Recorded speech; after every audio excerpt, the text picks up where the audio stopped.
Finally, a good reason to have a smart house. Just say, Alexa, play 93.7 The Ticket, and we'll magically start playing. How's it work? Nobody knows. Don't ask questions. My early Alzheimer's diagnosis was hard to take. But it gave my mom and me more time to plan, together. Talk to your family about seeing a doctor. Go to alz.org/time to talk. A message from the Alzheimer's Association and the Ad Council. If you or someone you know is having thoughts of suicide or experiencing a mental health or substance use crisis, call 988 for free, confidential, and compassionate support. On July 16th, the National Suicide Prevention Lifeline is transitioning to 988. There is hope. For 24/7 support, call, text, or chat 988. Sponsored by Nebraska DHHS, aired with the Nebraska Broadcasters Association and this station. My simple solution to the problem was remove people from the scene and help them feel safer. In response to attacks against Asian Americans, Maddie Park raised over $250,000 to donate cab rides to the Asian community. There is so much more work to be done. We really need to come together and tackle this issue as a community. Support the Asian community. Learn how at lovehasnolabels.com. Brought to you by Love Has No Labels and the Ad Council.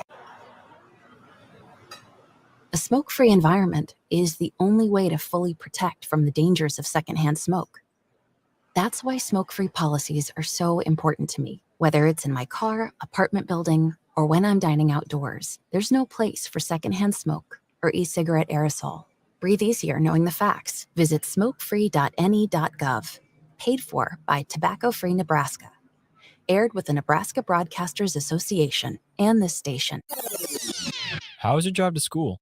Let me tell you, I had to get my iced coffee first. I just can't seem to put it down. My favorite rapper just announced a tour. My phone was buzzing like crazy. I'm so excited. I had to text all my friends right then to talk about it. Then someone started calling me and... Let's try that again. I turned my phone off right away. I never drive distracted. Visit StopTextStopWrecks.org. A message brought to you by the National Highway Traffic Safety Administration, Project Yellow Light, and the Ad Council.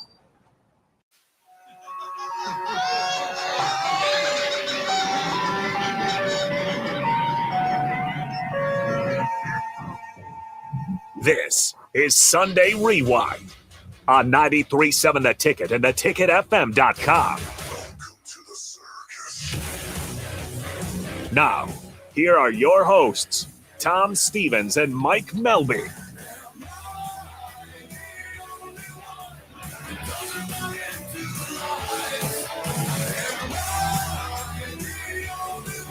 Welcome in, kids. It is Sunday Husker Rewind. Tom Stevens here. Mike Melby, former voice of the Lincoln Stars there. We do a show at this time every Sunday, unless we don't, unless the Broncos football is on.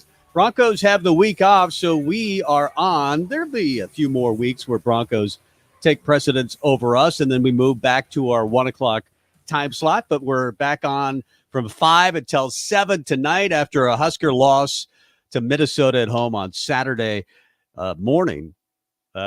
Jump out to the 10-0 lead. They lead into the locker room, and you knew that Minnesota would make a comeback. They take the opening drive at the second half. They kick a field goal and slowly but surely take control of the football game, I should say. As Mo Ibrahim ends up with 128 yards. Nebraska really did a good job defensively, but just not enough.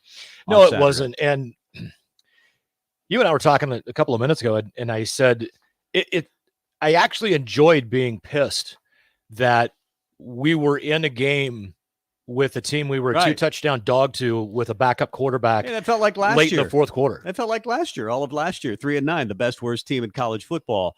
There was a little bit of that from last year.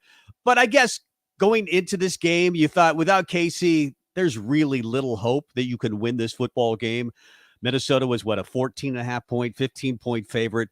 But then you saw a little hope after that opening drive. Nebraska, one thing they do under Mark Whipple is script opening drives for touchdowns. Yeah. He's very good at that. And he conjured up a series of plays that got them in the end zone. A lot of it was with Chubba Purdy's feet. But he ends up running 2 yards for the opening touchdown. I think maybe this is a game, and then we'll see Logan sprinkled in. I still thought you were going to see Logan in this game earlier than you did, but you did not. And they just didn't have enough. 6 straight drives where they went 3 and out. Yeah, and it was 18 straight plays where, I'll be honest, you talk about a scripted and how awesome that first drive is a lot of times, not just yesterday, but that's been the case this entire season. That was 18 straight plays where it looked like they didn't have a playbook with them. They didn't know what to call, and that is befuddling to me. They figured it out. Yeah. You know, they got into the fourth quarter. They're down 20-10. And they finally got a first down. And then they were able to, Anthony Grant breaks a run finally. They finally blocked the way they were supposed to. But that middle 2 quarters and those 18 plays, those 6 straight 3 and outs, I'm looking, I was out in Alma with my folks, mom and dad, and I'm like, hey, what? What? No. Yeah. And, it just feels like when Casey Thompson is not in the ball game, and obviously he wasn't in the ball game at all yesterday, Nebraska doesn't really have an answer. They don't have a backup quarterback. This is Mickey Joseph after the game talking about Casey Thompson and him not being available. Well, I thought he had a better feeling. He had more feeling in his hand today, but I just didn't feel comfortable playing him. He's been hit a lot this year. He had that thing earlier this week when I think Anthony Grant didn't play in a particular game. He was banged up. He goes, the parents don't make the decision about who's playing. The player doesn't make the decision about who's playing. The player tells me in warmups whether they're ready to go. And he said it was going to be a game time decision. I really believe that Mickey felt that way because Casey Thompson was pushing to play, pushing really hard. And I thought he might win out. I really thought that the quarterback might win out because sometimes they do. they beg the coach enough and you're sick of, are we there yet? It's the kid in the back of the station wagon. Are we there? Okay, we're there. Whatever if you want us to stop and get you a beverage and some pop or just shut up, go in the game and shut up. I thought that might happen, but it didn't. And Mickey stuck to his guns. And for a while it worked, but they just didn't have an answer. And you wonder whether Logan should have gotten more series. He got the 1 series and then he was taken out. And then finally Chuba throws the interception and then he's gone for good. Yeah, I was puzzled, I guess. I anticipated a bit of a quarterback rotation just to see. And I get it. Things went well for Chuba the first 2 series. But after that, the next 2 series that don't really go anywhere, at that time, I genuinely was like, okay, it's now, this is now the perfect time. You've got probably maybe an option play or two, a zone read or two. Logan Smothers is going to come in, and maybe you're going to run 3 straight zone reads. You get a first down, and then you run a 4th straight, and Travis Vokalek is open over the middle and on a seam route, and there you go. Yeah, that didn't happen. We continued on for the next. Let's be honest, 30 minutes of game time. Neither quarterback played great, but there were some drops in that game. There were at least 4 drops that I counted. Trey Palmer had 2 of them.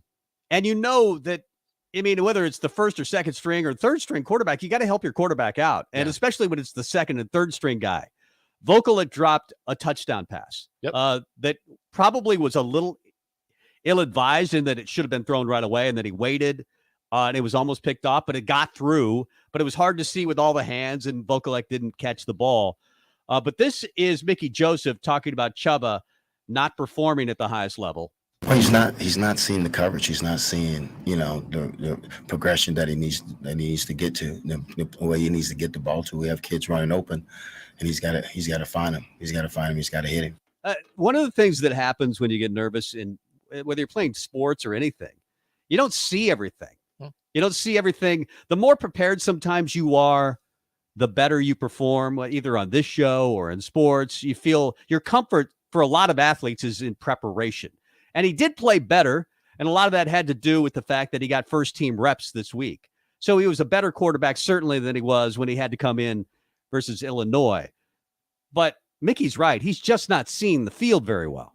Yeah, and at what point did they realize that, and why was he not taken out of the game at that point, or did it take him until he threw an ill-advised pass that wound up as an interception that they finally discovered he wasn't throwing the ball to the open guy.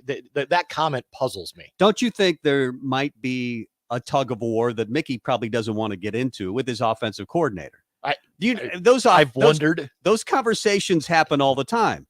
Why aren't you putting in Logan? Because Logan and Mickey did say that, Logan performed Saturday, but he hasn't been performing at a really high level in practice every day. And we have to see it in practice. And I can appreciate that. Yeah. That if you're not seeing it in practice every day, but there are players that are just gamers. Like they get in a game and the lights go on and they're just better. And the reverse can happen. A quarterback can practice really well and the lights go on and they don't play as well. And that might be what's happening to Chubba a little bit. Maybe Logan's more of the gamer right now than Chubba is. Let's be honest. He's still a sophomore. He's a young football player, while Logan, experience-wise, is a pretty young football player.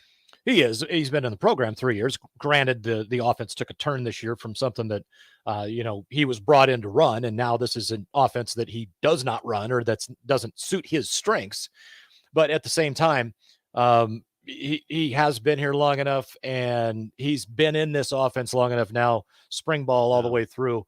I guess, and maybe it's just based on being a fan and seeing what he did and the way he carried himself after the Iowa game last year, the way he played. And then, he faltered in the fourth quarter and he had his head down, and I can't remember who it was came over and made him, put his head up and all that. And maybe that's just part of the fan in me thinking I would have given him more opportunity than I have. But again, you and I aren't at practice. We don't see what happens. We don't see, if somebody's underthrowing balls or missing targets, etc. The other frustrating thing, Casey Thompson had a little bit of an issue with it early in the season. Trey Palmer is simply open, other than against Illinois. And Trey Palmer beats everybody down the field. Just throw the damn ball as far as you can. And lo and behold, there was, a play in the first half that Trey Palmer, if the ball would have been thrown 15 yards further downfield, right, Trey Palmer would have run under it in stride and it would have been a touchdown. Instead, he had to stop and almost go backwards to try to get a Chubba Purdy pass. It's like, dude, what?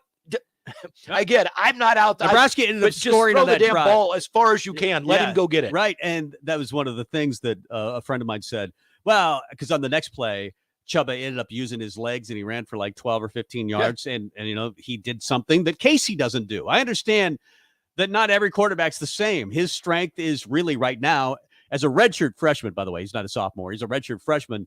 His legs are really his ability on the field because Mickey's right. He doesn't see it very well all the time. Whereas Jordan's legs are kind of his thing as well, but he seemed to throw the ball better. I think Mark Whipple looks at arm strength, being a guy who's played with Ben Roethlisberger in the NFL when he actually had arm strength, and, Kenny Pickett, big arm guy. He wants an NFL quarterback back there. And Logan is probably not, as far as arm strength is concerned, an NFL quarterback. I get that. He was recruited for a kind of a different system. All the quarterbacks have struggled at times with execution. Mickey keeps talking about this being the Big Ten, that is an execution type league. Yeah, it's part of learning how to win, and it's part of, executing. You got to execute in this league.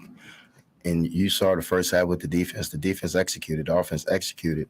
When you execute in this league, you're going to have success. If you don't execute in this league, then things like this is going to happen. I got to do a better job to get them to execute. He says a lot of the same things over and over. And I've said it before on this show. Maybe it's just Mickey trying to deliver a message. He's basically talking to the media like he's talking to his team. And a lot of coaches do that. They talk to their team through the media. Yeah. Bo Pelini was pretty good at it. Coach Osborne was actually really good at it as well. Yeah. He was like sneaky, sly, subtle in the way he did it. But there was times where you're like, I wonder if that was directed at so-and-so. Right. Yeah. So my favorite with Pelini is what'd you see? You watched the game? You tell me. What'd you see? Mickey Joseph talking about the defense playing at a very high level. They play lights out. I thought the defense played lights out throughout the whole game. They gave us a chance to win. How would you grade the defense overall? Better than the offense. I'll be honest with you. After what happened against Purdue, going into the Illinois game, I thought Nebraska may give up 700 rushing yards against Illinois and Minnesota. And that was not the case at all. Bill Bush made some changes, did some tweaks that actually physicality and practice, tackling and the things that they've done on the defensive side of the ball have made huge strides. I was impressed with the defense.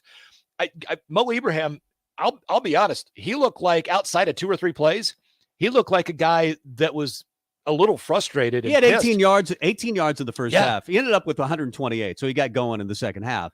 But even his yards per carry were somewhere around 5, but overall, the 128 was all the rushing yards. That was it. Yeah. He was the only one. And let's face it, you're not going to shut that guy down for 4 quarters. You need some help from your offense. The defense was when there's 5 straight 3 and outs or 6 straight 3 and outs, and your offense is in there and then out of there, and you have to go back out there and tackle that dude again. Yep.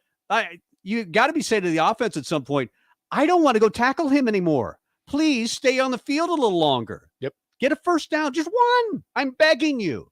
At some point. This is Mickey Joseph talking about. Talked about the defensive league. The defensive line. Here he talking about the defensive line. Well, I'm going to go back and look at it, but I thought they did a better job up front of in their gaps, and I thought we had to do a better job of moving them out of the gaps. I thought they did. When you compare what this defense was doing against Northwestern or Georgia State or Oklahoma, it really, since the firing of their defensive coordinator, this has really been an amazing turnaround. To the point where early in the year, you were thinking, well, the offense is going to have to carry us. And now the defense is carrying this team, and you're thinking, well, the defense has got to carry us the rest of the year. It's been a complete flip, hasn't it? Pretty close. Specifically with Casey Thompson going down injured. If he doesn't get injured against Illinois, I don't know that much changes. Maybe he does manage to hit Trey Palmer, or Palmer breaks open and whatever. But him being out didn't do us any favors, that's for sure. But you really do wonder again. I mean, let's face it. We're what are we 9 games in? The offensive line ain't better. It's not better. And let's face it, defenses have found a way. Illinois found the way to take away Trey Palmer, get physical with him. Yeah. And you saw more of the same. It's a copycat league. You saw more of the same from Minnesota. So you had to have another guy step up, and Marcus Washington kind of did. He had a nice little game. That was a hell of a catch, man. I would have liked to have seen, and we talked about it before the show, find a way to get the ball to Trey Palmer. If you have to direct snap it to him, get him the ball somehow, some way. And we were talking about that when I saw Anthony Grant in the Wildcat, I was excited. I'm like, okay, where's Trey Palmer? Where's Trey Palmer's Wildcat? You got to have a package. Let's get them both on the field at the same time, both of them in the backfield. And then better yet, let's really get some smoke and mirrors out there and have Palmer line up like he's going to take the snap, and then have him take a step back into the left, and Anthony Grant comes in like he's going to take the snap. Right. Come on. Just get to creative. Find a way to get him the ball. And if you have to direct snap, there was one Wildcat play. It went directly to Anthony Grant. Yeah. And that was it. He didn't even fake it to anybody. It was not an RPO type thing. It was just direct snap to him. And it got 3 yards. It was one of the better runs, actually, of the second half. Sadly. Talking about running here, Logan, of course, the better runner, even though Chuba ran pretty well in the game, Logan's considered the better runner. But he didn't run in a critical situation, and this is Mickey talking about him not running. He said the same thing, that he should have ran it, and he would have at least got 2 or 3 yards. But he said the same thing. We thought he should have ran the ball. Use your feet right there. He would have gotten more than 2 or 3 yards. I was going to say, he would have got 10 or 12 yards. He would have gotten a first down. And then almost the next play, or at least the next time he rolled out to his right, he's 3 or 4 yards behind the line of scrimmage. He outraces a linebacker that was chasing him over to the sidelines, but he runs out of bounds. You just lost 3 or 4 yards when you could have thrown the ball away. It's situational awareness. I mean, that they teach that in Pee Wee. Come on. He did make some good throws, the Washington throw. In fact, the last throw to Trey Palmer probably should have been caught by Trey Palmer. Like I said, he dropped 2 of them. That was one. He dropped 2 of them. I think Oliver Martin dropped 1. Yep. Vokalek dropped 1 in the end zone. But this is Mickey again talking about Logan. Well, you're right about that, Sam. He made some good throws today, and you just got to be more consistent in practice for what we see. But he played, he stood up today. I thought he did enough yesterday. Saying today, that was yesterday. I thought he did enough yesterday that if if Casey Thompson can't go, and I quite frankly would rest him again for Michigan, the chances of beating Michigan on the road are not very good. I would say just go with Logan, at least to start the game. And if you have to mix and match a little bit, kind of like you did Saturday, I still would go with Logan and then maybe have some situations where you put Chubb in. I would completely agree. That's exactly what I would do. And that's the whole thing. I mean, you know as well as I do, Casey Thompson is not going to say, well, Michigan's, number 3 or 4 in the country, and they're the, one of the biggest and baddest teams in the Big Ten. And I could get hurt again because, they may blow through our defensive line and I may get hit and get hurt.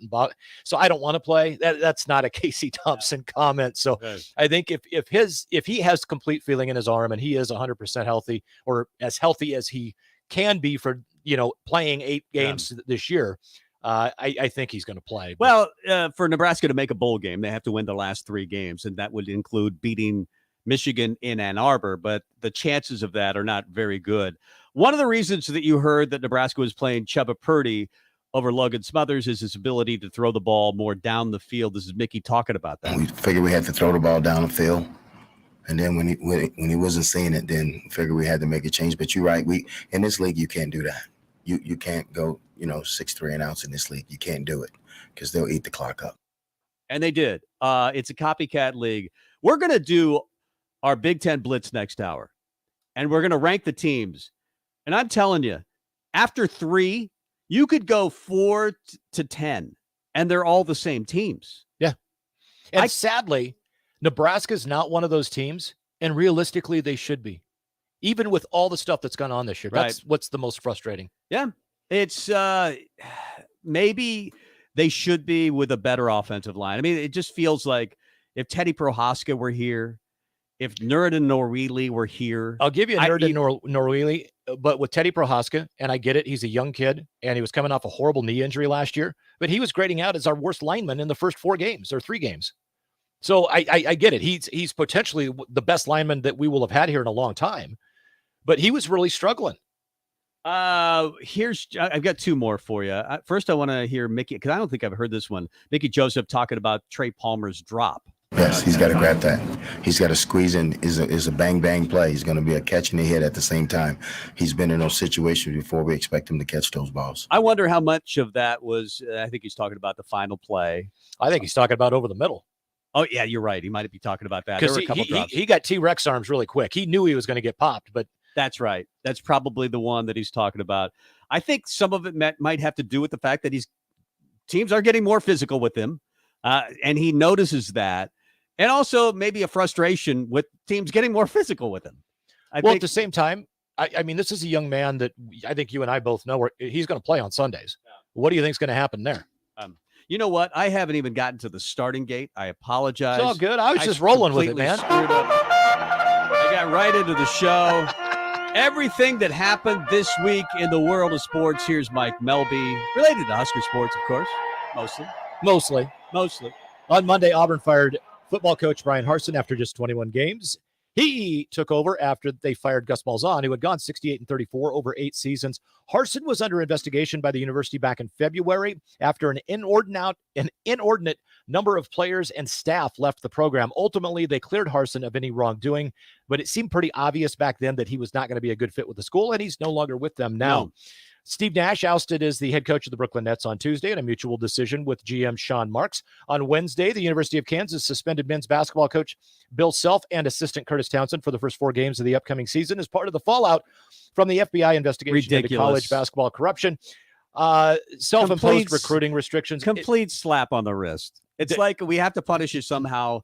4 games that don't matter. And this isn't the NCAA. This is Kansas self-imposed penalties. I get it. And Duke, when they announce the penalties on Mike Krzyzewski, they'll probably say, you have to stay at home. Well, wait a minute. You're already gone. Yeah.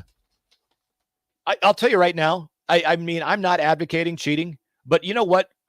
You might as well, Coach Hoiberg, penalties. Go get Bentleys and Rolls Royces and whatever. And you might as well cheat. And just give it to the top 5 guys in next year's recruiting class because nothing is going to happen. Yeah. We learned on Wednesday that Gonzaga is considering a move to the Big 12 Conference from the West Coast Conference, a move that would bolster what is already considered the best basketball conference in the country. That would be an interesting move. The college football playoff committee released its first rankings of the year on Tuesday, with Tennessee topping the rankings. That will obviously change with next week's rankings, followed by Ohio State, Georgia, and Clemson. Michigan came in at 5 with 1 loss, Alabama at 6, unbeaten TCU at 7. Pac-12's highest rated team is 1 loss, Oregon. With Bama losing, it was funny. They were talking about that was a great game. That was a great game last night, by the way. Great game. Oh, absolutely. But with Bama losing, they were talking about how it was a must-win or a do or die, or this is it for Bama. I call BS, because you cannot tell me right now that if there's, say, Georgia stays unbeaten, okay, and they win the SEC, and they don't play Bama in the conference title game, you can't tell me that a 2-loss Bama is going to get in over a 1-loss somebody else that's not Alabama. I hope Alabama gets in just so I can scream on this show and be angry about it. Nice. Okay, I got one. On Thursday, the Royals introduced Matt Quattraro as their new manager. Tom, what say you? I have no idea. I just read a few articles, everybody saying, or at least a few insiders for Royals baseball saying it's a good pick. So I'm going to say it's a good pick because it seems like others are saying it's a good pick. I have no idea. I tell you what, I'll take Bruce Bochy with my Rangers over Quattraro. Here's what I've said about being a manager in Major League Baseball anyway, because I saw Ned Yost do it for years. You fill out the card and you go take a nap. You go watch the Cartoon Channel. Being a manager in professional baseball is about especially American League manager, is the easiest gig in the world. And you get paid handsomely. So exactly, I'm trying to get one of those gigs. Nebraska added a running back recruit to its 2023 class this week when 5'9", 224-pound Arnold Barnes from New Orleans Booker T. Washington High School committed to the Huskers. He will stay committed even if Mickey Joseph and Brian Applewhite are not here next year. I don't think so. Gonna do it. Nope. However, let's say whoever the new coach is keeps him on board. I think we got a pretty good running back recruit right I there. like his size. Yeah. He's 5. He's not apparently a burner, but 5'9", 220. It feels like a Big Ten back. It feels like Mo Ibrahim. Yeah, it feels like Nebraska was recruiting UCF, Oregon type backs forever. Yeah. Nobody ever even close to 200 in some cases. At least they figured out that in the Big Ten you need Mo Ibrahim type or Ibrahim type of guys. Just had to get rid of somebody to do it. Anyway, Nebraska volleyball swept Indiana at the Devaney Center last Wednesday, 25-22, 18 and 19. Maddie Kubik had 9 kills. Lindsey Krause and Whitney Lonstein had 8 each. And then this afternoon at Northwestern, did they win? win? Hell of a match. They had to win a bunch of points just to get to the 5th set. Nebraska trailed 23-21 in the 4th set, rattled off 4 straight to force the 5th. Incredible. They win. They lose the first set 29-27. They come back and win the second 25-20. They lose the third 25-23, win the 4th with 4 straight points at the end, 25-23, and then dominate the 5th set. They win 15-6. Side note, the setter for Northwestern went to dive into the stands to try to save a ball off of a kill, and she got injured pretty bad. She was down. They had to take off. That did not look good. No. She fell into a chair. Like a fan was there, could have helped her, but she slid into the chair, and it looked really bad. She was down for a while. Yeah, and they took her out on a stretcher, but hopefully she is going to be okay, and it just looked a lot worse than it ultimately was. That's a culture win, right? That's a John Cook culture win. You don't have close to your best stuff that day. Okay, so Whitney Lonstein leads the way, 16 kills. Maddie Kubik, 15. Lindsey Krause, 14. Nicklin Hames, 31 assists, 19 digs, just from a stat standpoint. But I listened on the way in, John Cook on his postgame show, and he said, I was really surprised. He goes, I'll tell you right now, if we figure out a way to win that first set, I think we sweep them. But I was stunned because we had a great week of practice. Like, I really, truly, this was unexpected. But I think the reason is because you got to tip your cap to what Northwestern did and how they played. And we just kind of missed a couple of things, but we didn't have everything where it needed to be. And I don't know why, but I'm excited about next week because it's a normal week. Finally, we get to play Friday and then Sunday. So I think they host Iowa next Friday and then they're at Ohio State next Sunday, but Nebraska volleyball continues to win. Right. 5-set win today against Northwestern. Yeah. You got Iowa at home on Friday, then at Ohio State, Purdue at home. Then you got the final 2, Wisconsin, Minnesota. We'll talk some Husker volleyball so good. With Tanya Talkie next hour, but we got to continue with Husker football talk, some recruiting talk, and BC. The good thing about Brian Christopherson is he can talk Husker basketball as well. If we have a couple of Husker basketball questions, they play Maine tomorrow night, at the Devaney Center. He's Mike Melby. I'm Tom Stevens. It is Husker Rewind. If you're in Lincoln, Waverly, or the surrounding area, listen up. Select Plumbing gets it right the first time on a variety of issues for your home and business, including general plumbing, water heaters, faucet and fixture repair, underground sewer and water repairs, backflow testing, and more. Keep your property free from leaks and other issues. Call today for a free estimate at 402-560-6197. Plus, they're hiring service plumbers. If you're in Lincoln, Waverly, or the surrounding area, contact Select Plumbing to inquire at 402-560-6197. Start your Sundays off right with Jeff and Nicole Essink on Fitness Fanatics. Jeff and Nicole discuss health and wellness, how to achieve fitness goals, and more through the life of gym owners and gym goers. It's Fitness Fanatics from 9 to 11 a.m. on Sundays on 93.7 The Ticket and theticketfm.com. Hey, wouldn't it be great if life came with a remote control? You know, you could hit pause when you needed to, or hit rewind, like that time you knocked down that wasp's nest. Uh-oh. Or that time you forgot to roll up your windows in the car wash. Fantastic. Yeah, a remote control would have come in handy then. Well, life doesn't always give you time to change the outcome, but prediabetes does. With early diagnosis and a few healthy changes like managing your weight, getting active, stopping smoking, and eating healthier, you can stop prediabetes before it leads to type 2 diabetes. It's easy to learn your risk. Take the 1-minute test today at doihaveprediabetes.org. Life doesn't come with a remote control. Yikes! So you're on your own with the wasps. You have the power to take control of prediabetes. Visit doihaveprediabetes.org today. That's doihaveprediabetes.org. Brought to you by the Ad Council and its prediabetes awareness partners.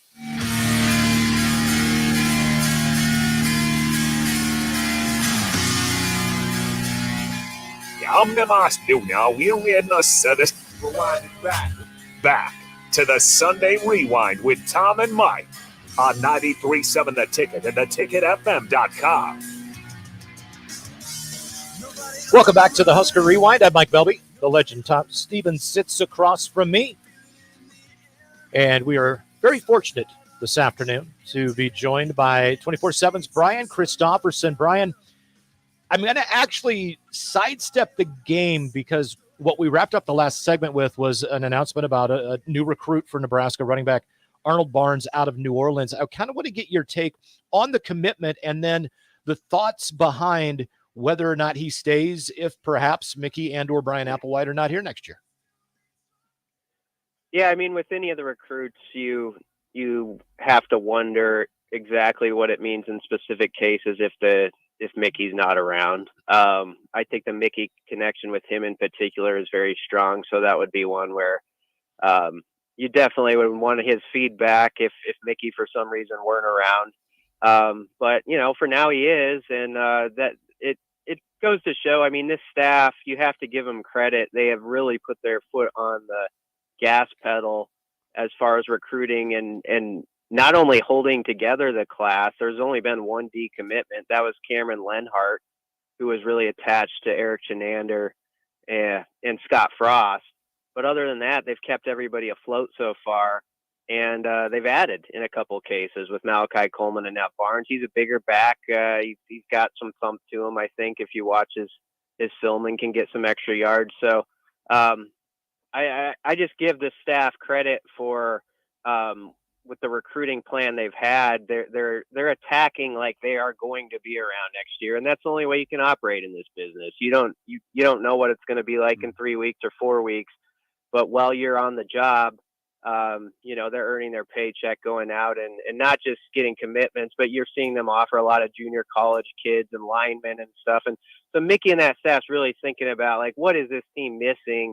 And let's operate like we're coaching them in 23 and not just sort of mail it in. And I think people really appreciate that. DC Husker 24/7, our guest. It made me think when Malachi Coleman committed, because he said, I committed in part because I like Mickey Joseph. And I thought, wait a minute, we don't know if Mickey's going to be on the staff.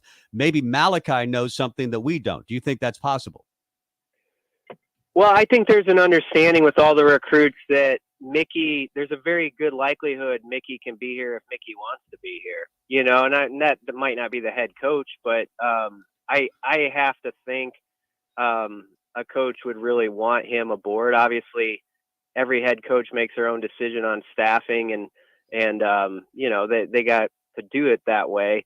But I think it would be in the ear of any incoming head coach. Hey, I mean, this guy is really important to a lot of recruits. He's got a gift for recruiting. I think coaches around the country already know that about Mickey Joseph.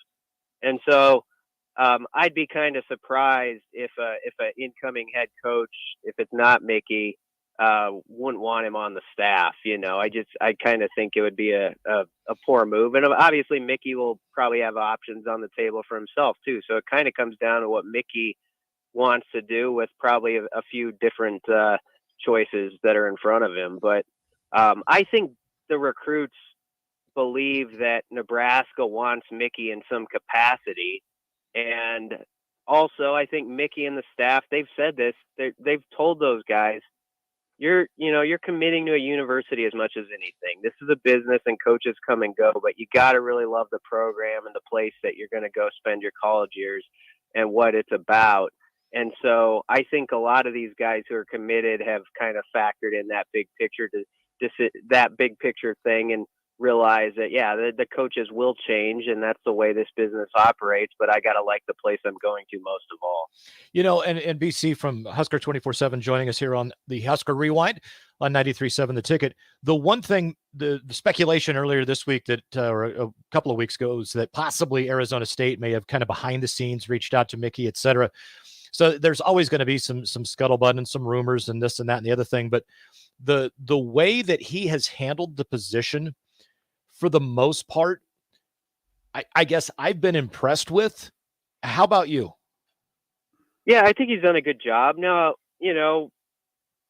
is he the guy, to lead them the next 5 years? I don't know. But in this situation, which was a tough hand to deal with, I think he's really represented the program well, as the face of it. And the recruiting aspect's a huge part of it. I can't stress that enough. Usually when you're in a transition period like that, you'll see the class dwindle like in half. You'll see like let's say there's 15 commits, you see it go to like 7 or 8, and you kind of got to start back up.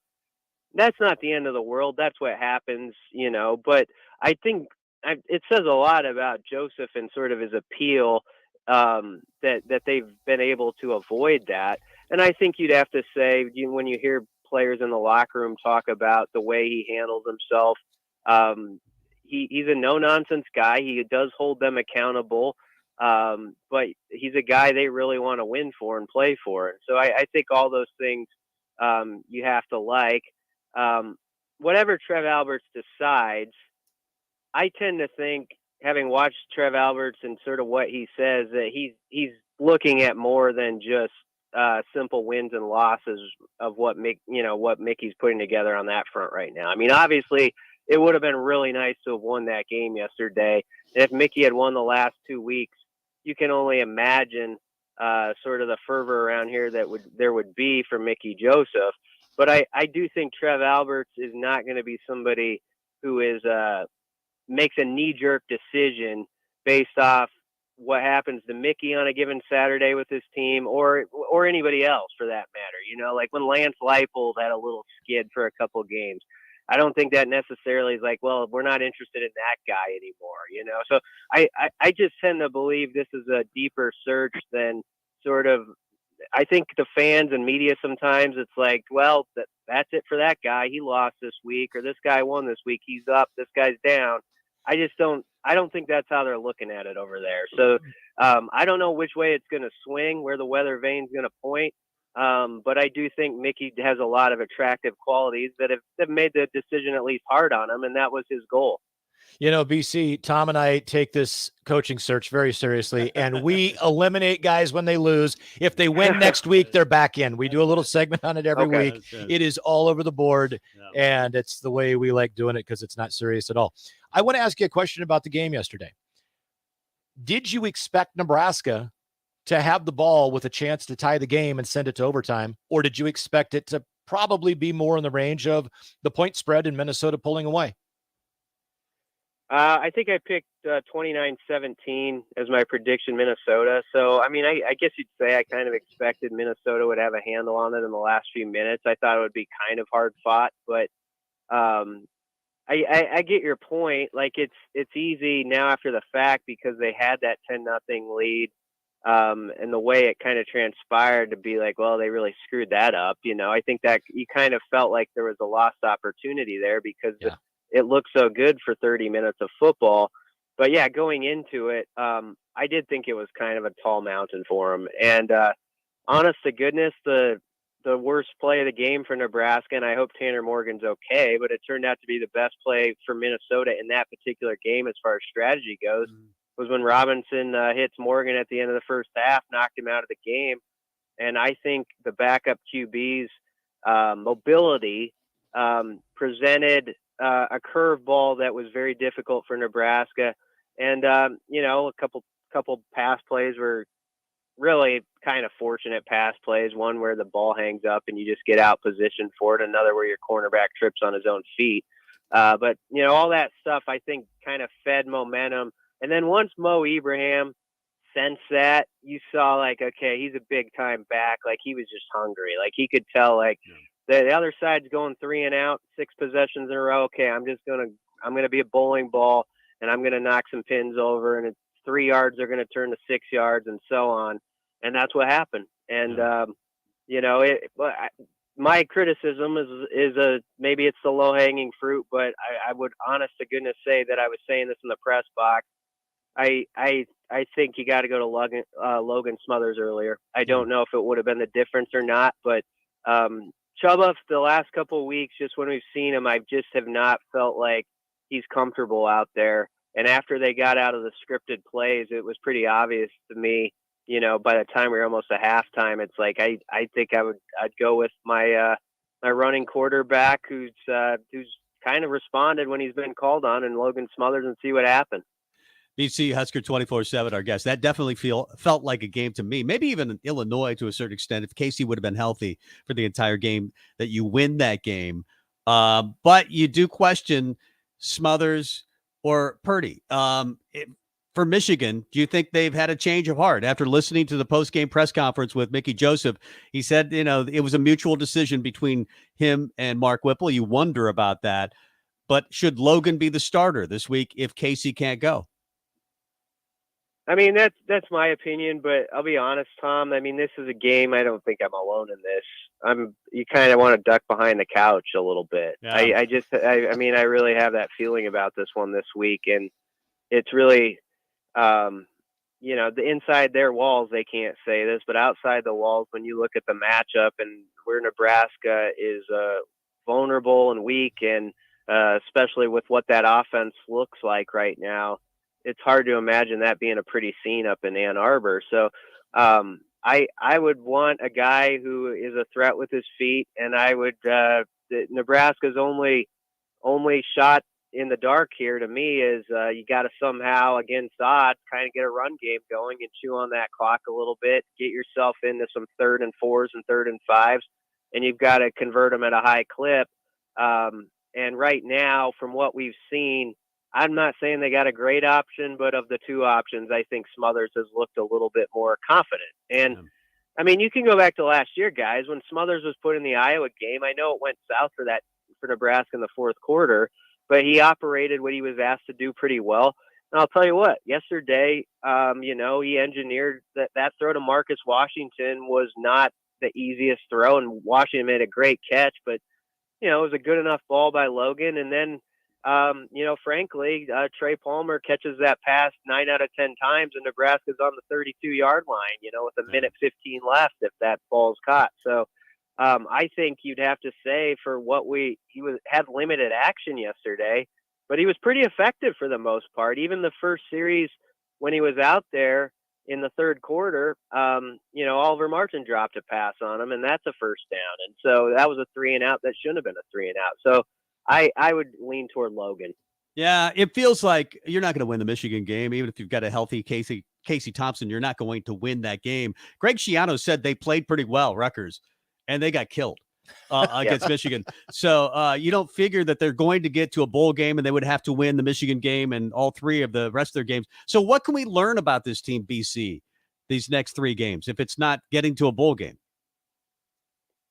Well, I mean, you'd love them to pull out one of the 3. I mean, I hate to be just like low to the floor with expectations, but I'd be stunned if they did something in Michigan. I really would. It'd be like one of the most stunning results I've ever seen with Husker football. I just think what's the spread? 29 points on that game? I think that's probably about right. I mean, that sounds right to me. So this is a very tall task, but I think you want to see younger guys. Hausman is playing a lot of snaps at linebacker, and Marquise Buford is playing almost every snap at safety. And those are guys who are probably going to matter in 23, no matter who the coach is. So you kind of look at the roster, I think, and you're looking for who are guys who are coming back, and you want to see something from them against tough competition. You just want to see plays that give you a glimmer there, and then you got to surround, obviously, some more players through recruiting in the portal, I think, to be a much better team next year. But those are the guys I kind of think about.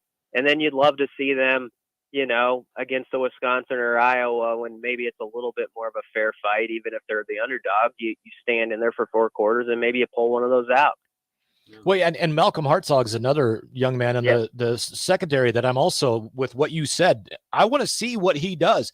The play that he gave up yesterday was a little puzzling. It was one of those, I think he caught himself kind of on his heels when he turned around, but I mean, he had perfect position. And the frustrating part is he literally stopped, stood there, and had his arms out, waiting for the ball to fall into it. And it's like, dude, he knew it at the time. He's like, I need to go get that ball. And he didn't. And that play, though, is one that you chalk up to a learning experience because of what you've seen from him. Well, the task gets taller next week. I can't wait to see what he does against some of the Michigan receivers. Yeah, he's a good guy to bring up. And, the skeptics about him are always going to look at his size, and they're going to say, are you sure this guy can hold up, as a starting corner for multiple years in this conference? And he still has to answer that bell. But I do think I've seen some great smaller corners. You have too, Mike, that have played at this program. One of the best of all time was Baron Miles, and he was a smaller corner who just knew how to cover the heck out of people and go up, with his vertical and all that stuff. I think, I'm not saying Hartzog's going to be him, but Bill Bush has made that comparison as far as just like their want to and how they approach the game and stuff. And so, yeah, he's a guy I think you get excited about and you say, okay, let's see what he does these next 3 games. This is a good runway for some players to sort of show what they can do against Big Ten competition, and also that they're growing, and also sort of maybe establish themselves as leaders heading into next year. In this day and age, you don't have to be a 5th-year senior to be one of the leaders. Yeah. The roster turns over so much. You can be a guy who was a starter last year and you're back and you're in your 2nd or 3rd year in the program, but you've been in some battles and you can lead. And so I think that's how those guys got to look at it. Ernest Hausman is going to be a big-time leader on this program very soon because he's got that personality and he's got that want to be great. And so this is where you just want to see those guys get better and better every week. And I hate to be a downer about what I think they can do wins-wise, but I'm skeptical. So it comes down to who's going to maybe be around and what can we see out of them. Yeah. BC, one final one for you. The coaching search, since you're not looking forward to a bowl game this year, I guess the coaching search is the next best thing for Husker fans. I wasn't very excited about Bill Callahan being announced as the head coach of Nebraska. I knew it was going to be Bo Pelini because that's where Tom had set his sights. Mike Riley didn't excite anyone. Will the next coach, the names that you're hearing, what would excite you? What would excite the Husker fan base? What name? It's a great question, Tom, because I don't know what feedback you're getting. I think it's going to be a very mixed reaction no matter who they pick with the names that are out there. Like, I don't think this is going to be one of those where it's like, oh, yeah, everybody. With Frost, people won't admit it now, but let's be real. That was like 95% approval rating. Everybody knew it was going to be Frost. Yeah, but I mean, there was also like enthusiasm about it. Like it was just like everybody's like, I'll raise my hand to that.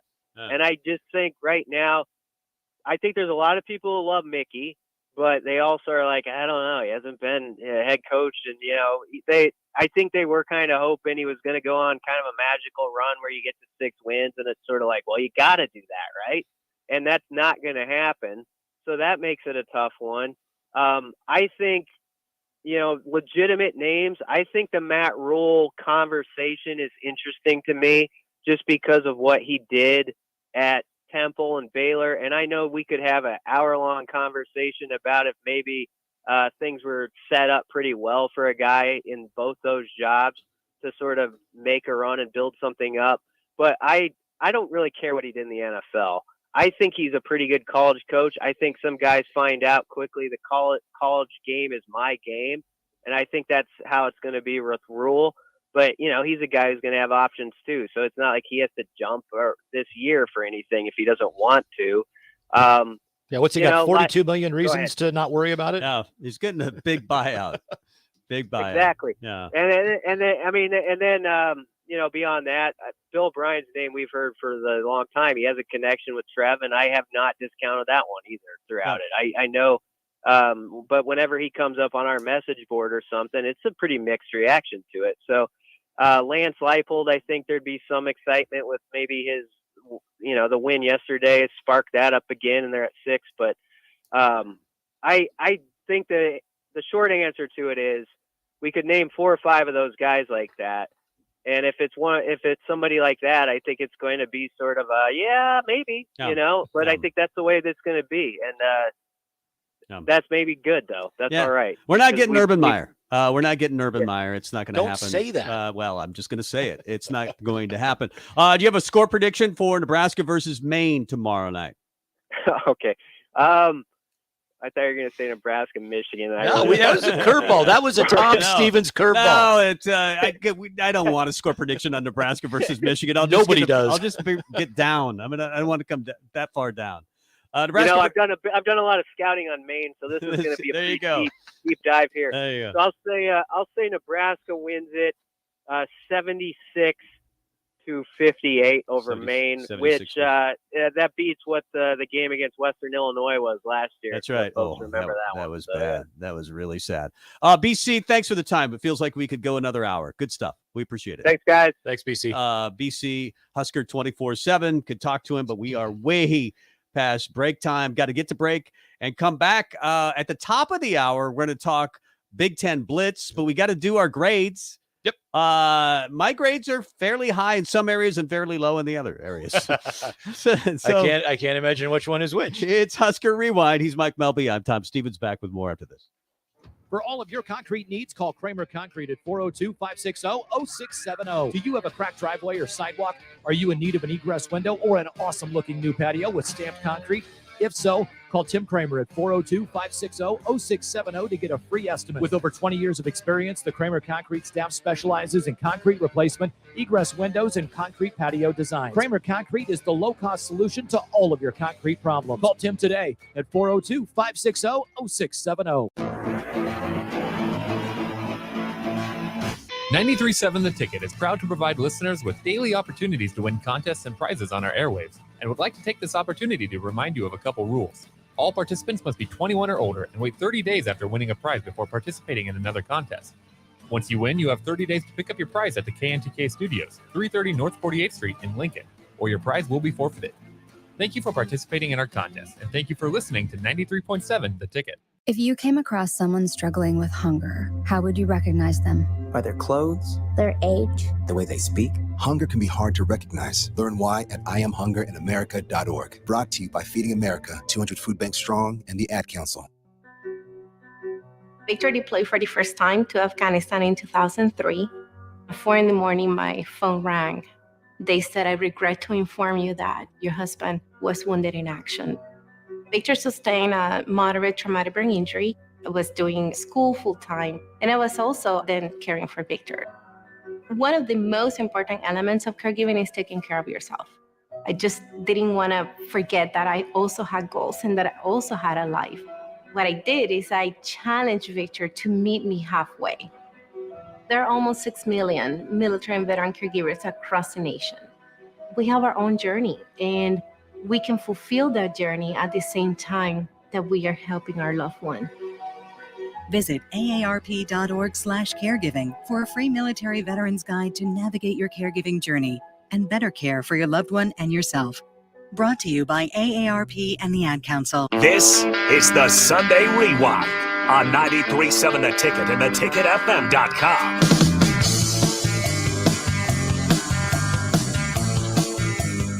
Welcome back to the Husker Rewind. The legend Tom Stevens sits across from me. My name is Mike Melby. Not the legend. You are. I know people that are, but I am definitely not in that category. Maybe someday. When you die, sometimes that happens. People just say really nice things at the funeral, but that's what I'm hoping for at some point in my life. How are you, Mike? A little exhausted, but other than that. Halloween, if you've never been to Mike's house for Halloween, it is absolutely nutso. Yeah, you stopped over with some friends. And you had like 400 kids, right? I mean, every year there's at it's- least 400. It not quite that this year, but there was a lot of kids, and Tracy and I take a lot of pride in all the stuff that we do. We build most of our stuff. We've got a couple of animatronics that we buy, but we build cages to put them in, and it's a circus theme, and we just have a good time. It's man. crazy good. And you get the smoke in the air. Oh, yeah. as We call them fog volcanoes. We have 8 of them, and we got several different fog machines, and they come flying out of the volcanoes. And It's they're all great. lit And up, you do so. this weird kind of, it's Shaggy's Circus. Shaggy's Sinister Circus. And you do this weird Australian kind of evil accent when and- the kids walk up. Yeah. And it's pretty good. It's really good. Thank you. I Appreciate really that. enjoyed it. But we got to get to the Blitz. We do it every week at this time.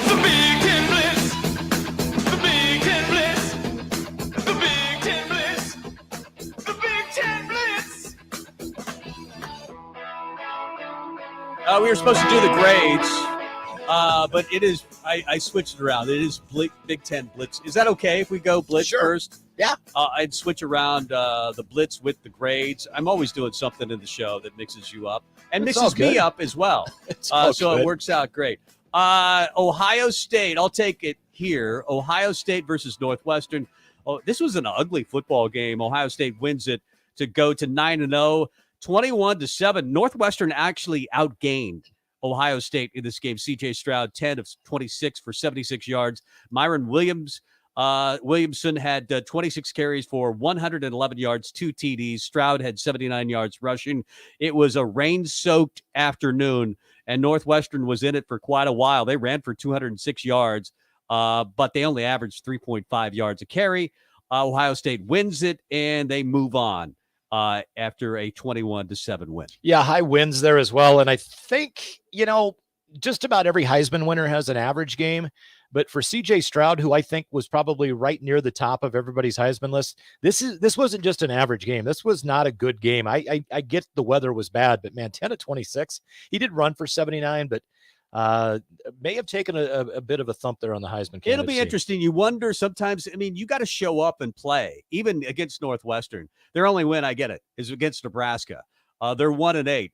But Pat Fitzgerald is in no danger of getting fired. He should be. They're going to build $1 billion stadium, and they're fine with, playing Ohio State 21-7. That's a victory for Northwestern. They'll Probably just say, is. okay, well, the season's over. We'll come back and play next year. Michigan rolled Rutgers 52-17 in a game. Greg Schiano said, you know what? We played pretty damn well.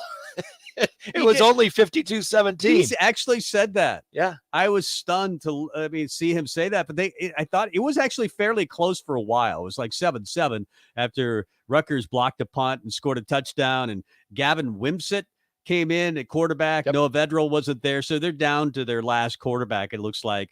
But Michigan is just a monster. I mean, Rutgers says they played well. They lost 52-17. Well, and the thing is, like J.J. McCarthy, I get it. He was a 5-star. He threw for like 142 yards or 175 yards or something. He had a couple of TDs through the air, one on the ground. But bottom line is, Michigan's bread and butter is that run game that punch you in the mouth. And when you got Blake Corum and then his backup Donovan Edwards, who, I don't know, 5 or 6 times this year has had a 100-yard game. Both of them yesterday run for 109 yards. Corum had 2 touchdowns. you only need your 5-star to just manage the game. Wouldn't that be nice at Nebraska, where you didn't look at every single game and talk about the quarterback position, where it was just ho-hum? Like we used to have those conversations sometimes in the 90s. Oh, yeah, Brooke Behringer handed the ball to Lawrence Phillips 15 to 18 times. Yeah, he managed the offense fine. He didn't have to do anything. Well, and even when it was Tommy Frazier would have an average game. He'd go, 12 of 20 for 165 yards and a touchdown, and he ran for 65. But LP, if you needed him to make a big play, he could make a big play, but he wasn't there to make big plays because there were so many big playmakers. Yeah. I would just like Nebraska to get back to that. Michigan State versus Illinois. That was probably the biggest upset. It was the biggest upset big time in the league yesterday. Illinois, how good are they? I don't know. They lose it 23-15. They really had a problem on 3rd and 4th down. They were 7 of 23 with no interceptions, but on 3rd and 4th down, they were 7 of 23, and they were 0 for 3 on 4th downs. That's unlike Brett Bielema. I mean, they went for it on 4th down. You wonder if they would have kicked a few field goals. Well, had they could have, they would have been in that game. Not only in the game, they would have won the game. 3 times. They turned the ball over on downs in the red zone. Yeah. You kick those 3 field goals. Guess what? You lost by 8. Peyton Thorne in that game, 19 of 29, 2 TDs, an interception. Michigan State, a tough team to figure out, but I guess Mel Tucker is back in the good graces, at least for a week. Michigan State, Tommy DeVito did okay for Illinois, but Chase Brown was fine, 136, but they just, as you mentioned, they were bad on 3rd and 4th down, and they couldn't score in the red zone. Illinois actually outgained Sparty 441 to 294. Yeah. Illinois, they're still 7-2. Their 2 losses are to Michigan State and Indiana. Yeah. It makes no sense. No. Iowa won 24-3 in a stunning offensive performance. I say that because that's a stunning offensive performance for Iowa. They had a balanced attack, 192 through the air, 184 on the ground. But the 184 on the ground were everyone not named Caleb Johnson had a combined negative 16 yards rushing. And then Caleb Johnson carried it 22 times for 200 yards. Aiden O'Connell is puzzling. He looks like a world beater some weeks. He was bad. He was horrible. 20 of 43 for 168 and 2 picks. And it makes you wonder, is he hurt? What's going on with Aiden O'Connell? But Purdue, all of a sudden, after handing it to Nebraska a few weeks ago, they have looked very pedestrian the last 2 weeks. When you're throwing quarterback, you can have those weeks. And when he's had a couple in a row. That's why I would like Nebraska to actually just hand it to a running back and not have the quarterback be the conversation. Purdue always has that conversation. Aiden O'Connell's a good quarterback, but he had a bad game. And sometimes in the Big Ten, wind is involved. It certainly was in that Northwestern Ohio State game, but it's going to be involved in the rest of the season because of that, being the time of year that we're in. Wisconsin over Maryland. Wisconsin moves to 5-4. Maryland is 6-3, I believe now. Graham Mertz had a horrible game. This is what I'm talking about. Graham Mertz, 5 of 18, 77 yards, 0 touchdowns, and Wisconsin wins easily, 23-10. Braylon Allen had 23 carries for 119 at TD. They had, in fact, 2 running backs that went over 100. They averaged 6.0 a carry. We talked about this before the show. That felt like Paul Chryst was still coaching the team. I mean, nothing's really changed. Oh, I was going to say, outside of the fact that it was obvious that Wisconsin wants to make Jim Leonard the next head coach as soon as possible. They just want to fire their old coach so they can make Paul Jim Chryst Leonard was the new still coach. here. Yeah. I'm serious. I truly believe if Paul Chryst was still the head coach at Wisconsin, they would still be 5-4 and 3-3 in the conference. They would have bounced back. Yeah, that's what Wisconsin starts slow a lot. Yeah. They have, even under Paul Chryst. I think they just wanted to hire Jim Leonard. And that's what it is. Yeah. Penn State knocks off Indiana 45-14 in a workmanlike performance. Sean Clifford and Drew Aller combined to throw for 304 yards. Katrin Allen ran for 86 and 3 TDs. And I know we're kind of up against it, but Penn State moves on and picks up a victory. They're now 4-2 in the conference, 7-2 overall. I'll tell you what, we'll rank the teams on the next segment. Yeah, let's do that. We'll come back on the other side and rank all of the Big Ten teams.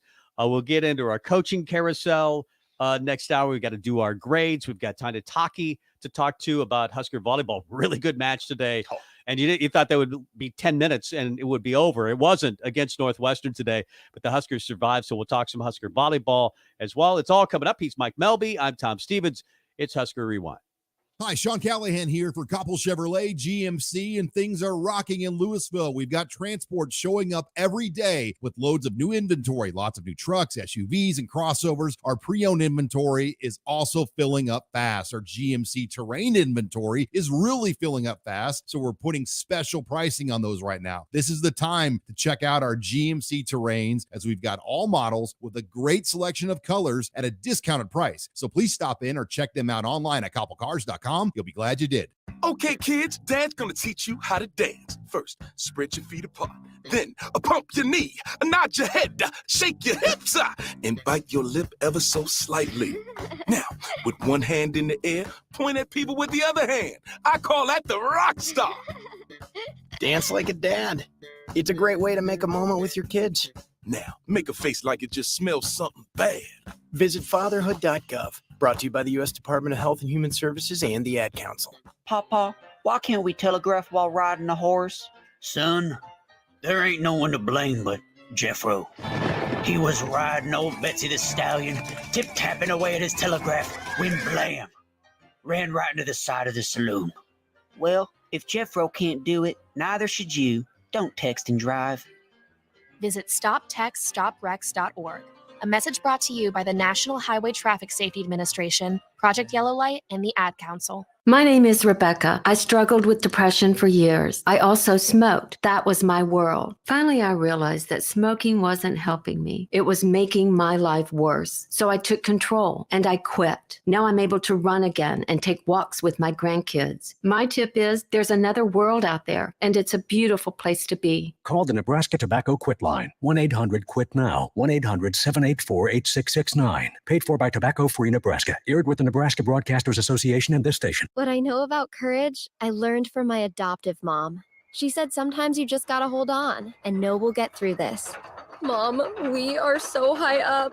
Hold my hand. No, you hold my hand. Here we go. Learn about adopting a teen from foster care. You can't imagine the reward. Visit adoptuskids.org to find out more. This message is brought to you by Adopt U.S. Kids, the U.S. Department of Health and Human Services, and the Ad Councel. Turning my pain into purpose is pretty much what I have done to start this foundation. In August 2020, after the death of George Floyd, Bridget Floyd and other family members established the George Floyd Memorial Foundation in support of the Black community. It's going to take more than just us as a foundation. It's going to take the community, the world, to make a change. Fight for racial justice for the Black community. Learn how at lovehasnolabels.com. Brought to you by Love Has No Labels and the Ad Council.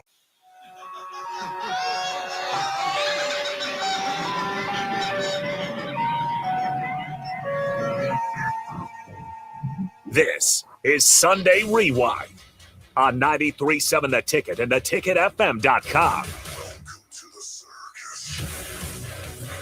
Now, here are your hosts, Tom Stevens and Mike Melby.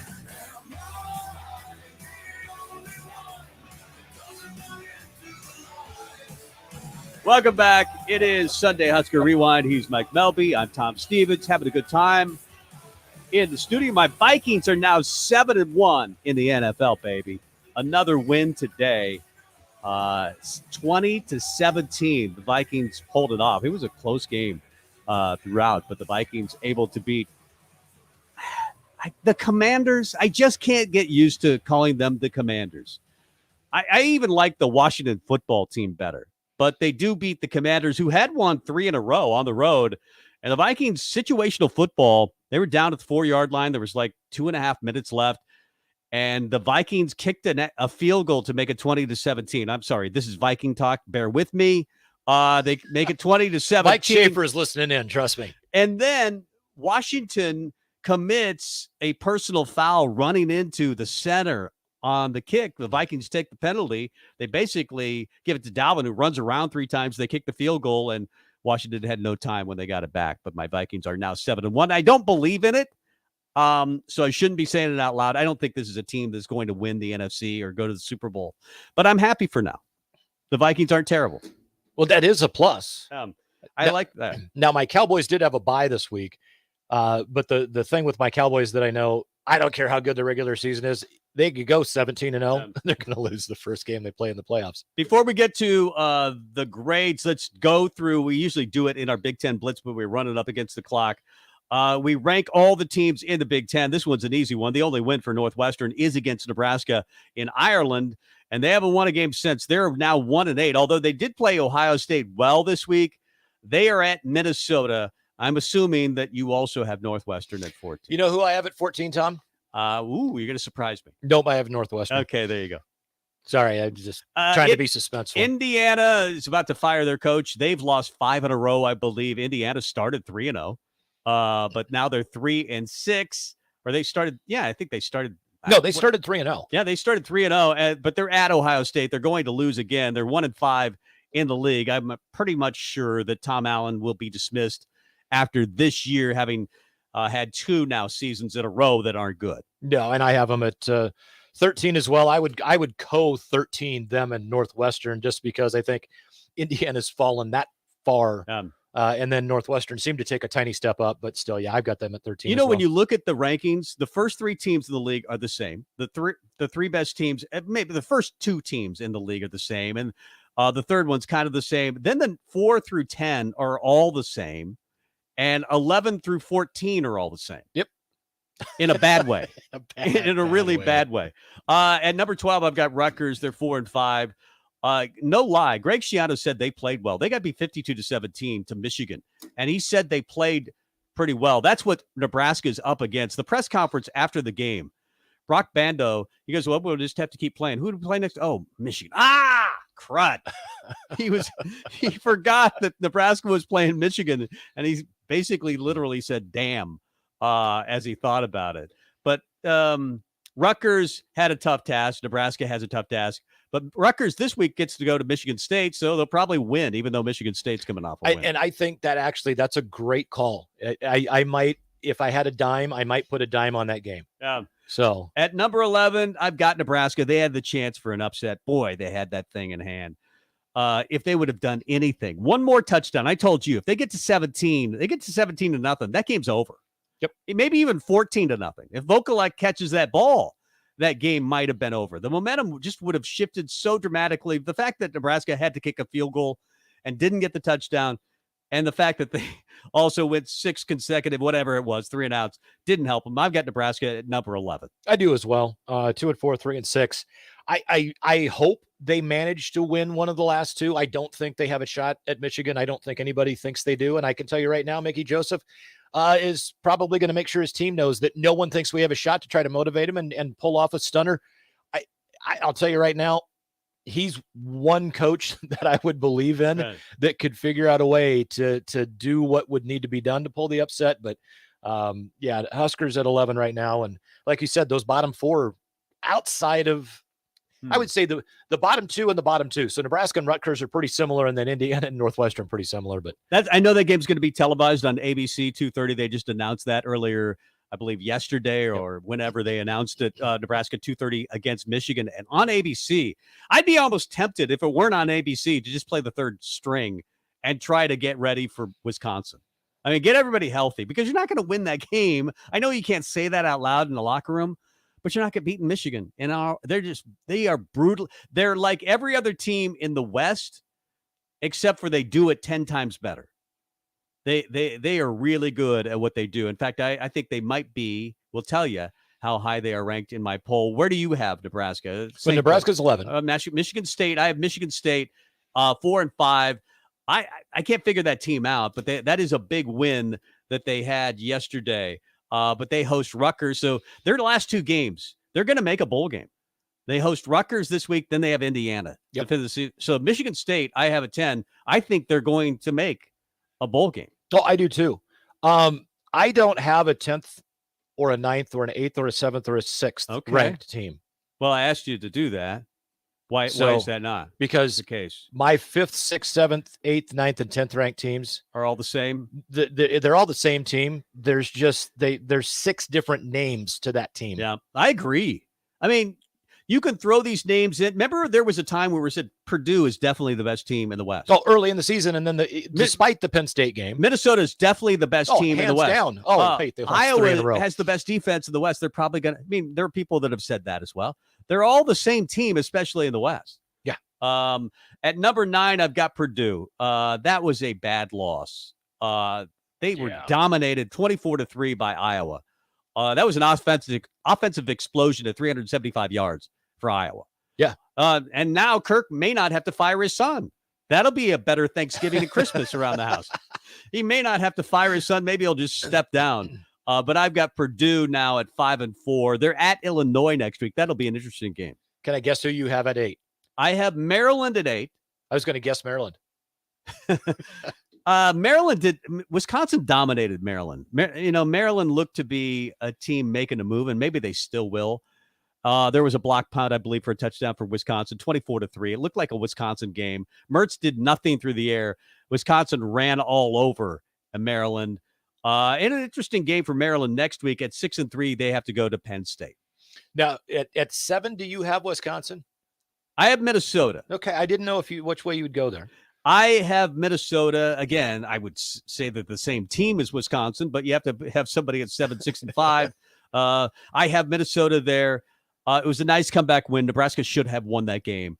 But they host Northwestern this week, so Minnesota is going to improve to 7-3. So who do you have at 6 then? I have Iowa or Illinois. I debated this going back and forth. No, I'm going to move Illinois to 6. They did not look good. That was a bad loss to Michigan State that Illinois had yesterday. 16th in the country. They're no longer going to be ranked. They're still 7-2, and they do host Purdue this week, so that'll be interesting. I'm going to go with Illinois at 6. Okay, so then for 5, Iowa.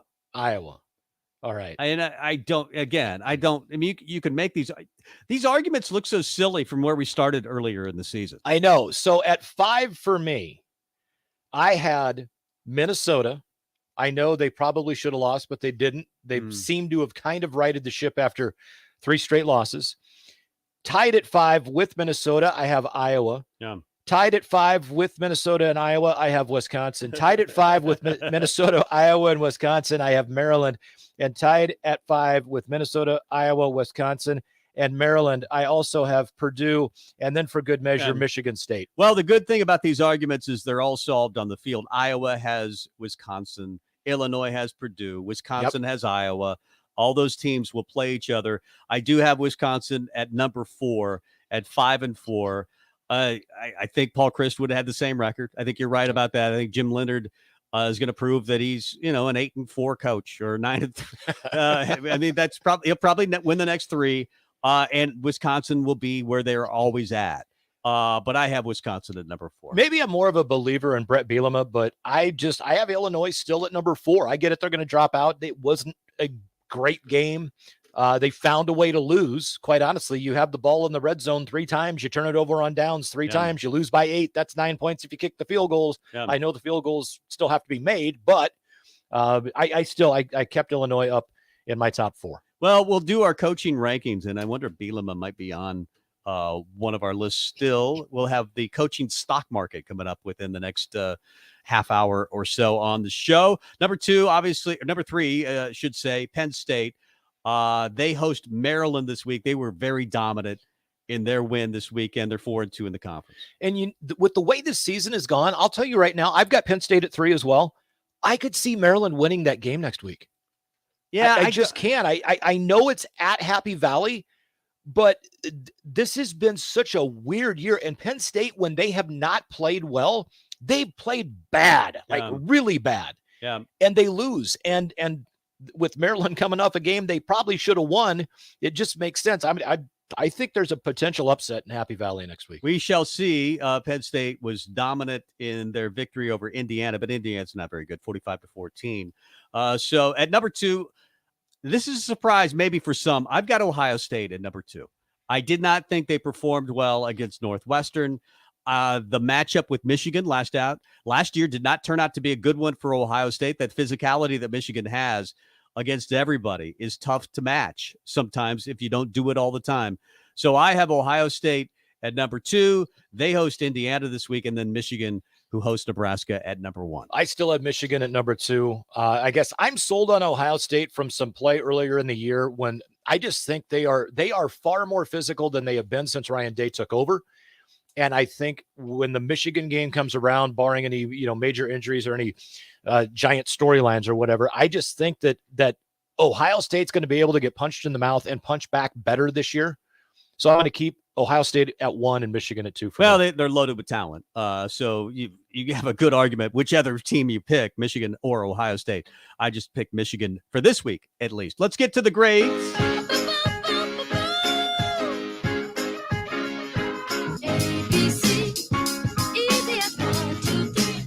We go through every game and grade them. I think the Oklahoma game, we didn't even try to grade that particular game, but we have graded most every other game so far this season. The run game, boy, after the first drive, I thought I was going to give Nebraska maybe an A today, but 106 yards in the first 2 drives. After that, not nearly as much overall, 35 carries for 146. The average wasn't bad for Nebraska, 4.2 a carry. Anthony Grant did go over 115 for the game. Chubba Purdy had 6 carries for 24 yards and a TD. Again, it wasn't good enough after that first drive. No, I gave him a D. You know what? I gave him a D-. I can't fault Anthony Grant in the 100-yard game. You got to give him props for that, or maybe not a D, maybe a D. But otherwise, in a game where you've got a backup quarterback and a guy who's plays nervous, as the coaches have said, et cetera, I find a better way to scheme some more runs to give him some breathing room, give him some confidence, understand that he's not going to be facing 3rd and 9. Because you can't get a yard or more than a yard on a run. I mean, they scripted the first drive. It looked great, but Mark Whipple's first drives are always great. Yeah. And after that, they just couldn't find a way to generate offense in the run game or the pass game. I gave them an F in the pass game. Chubba Purdy, 6 of 12 for 41 yards and a pick. His QBR was 31. He did have the Vocalic drop. Logan Smothers was a little bit better, 5 of 10, 80 yards, 0 TDs. His QBR was at least at 47, and he had the 32-yard pass to Marcus Washington to kind of save the game. Trey Palmer, 5 catches, 37 yards.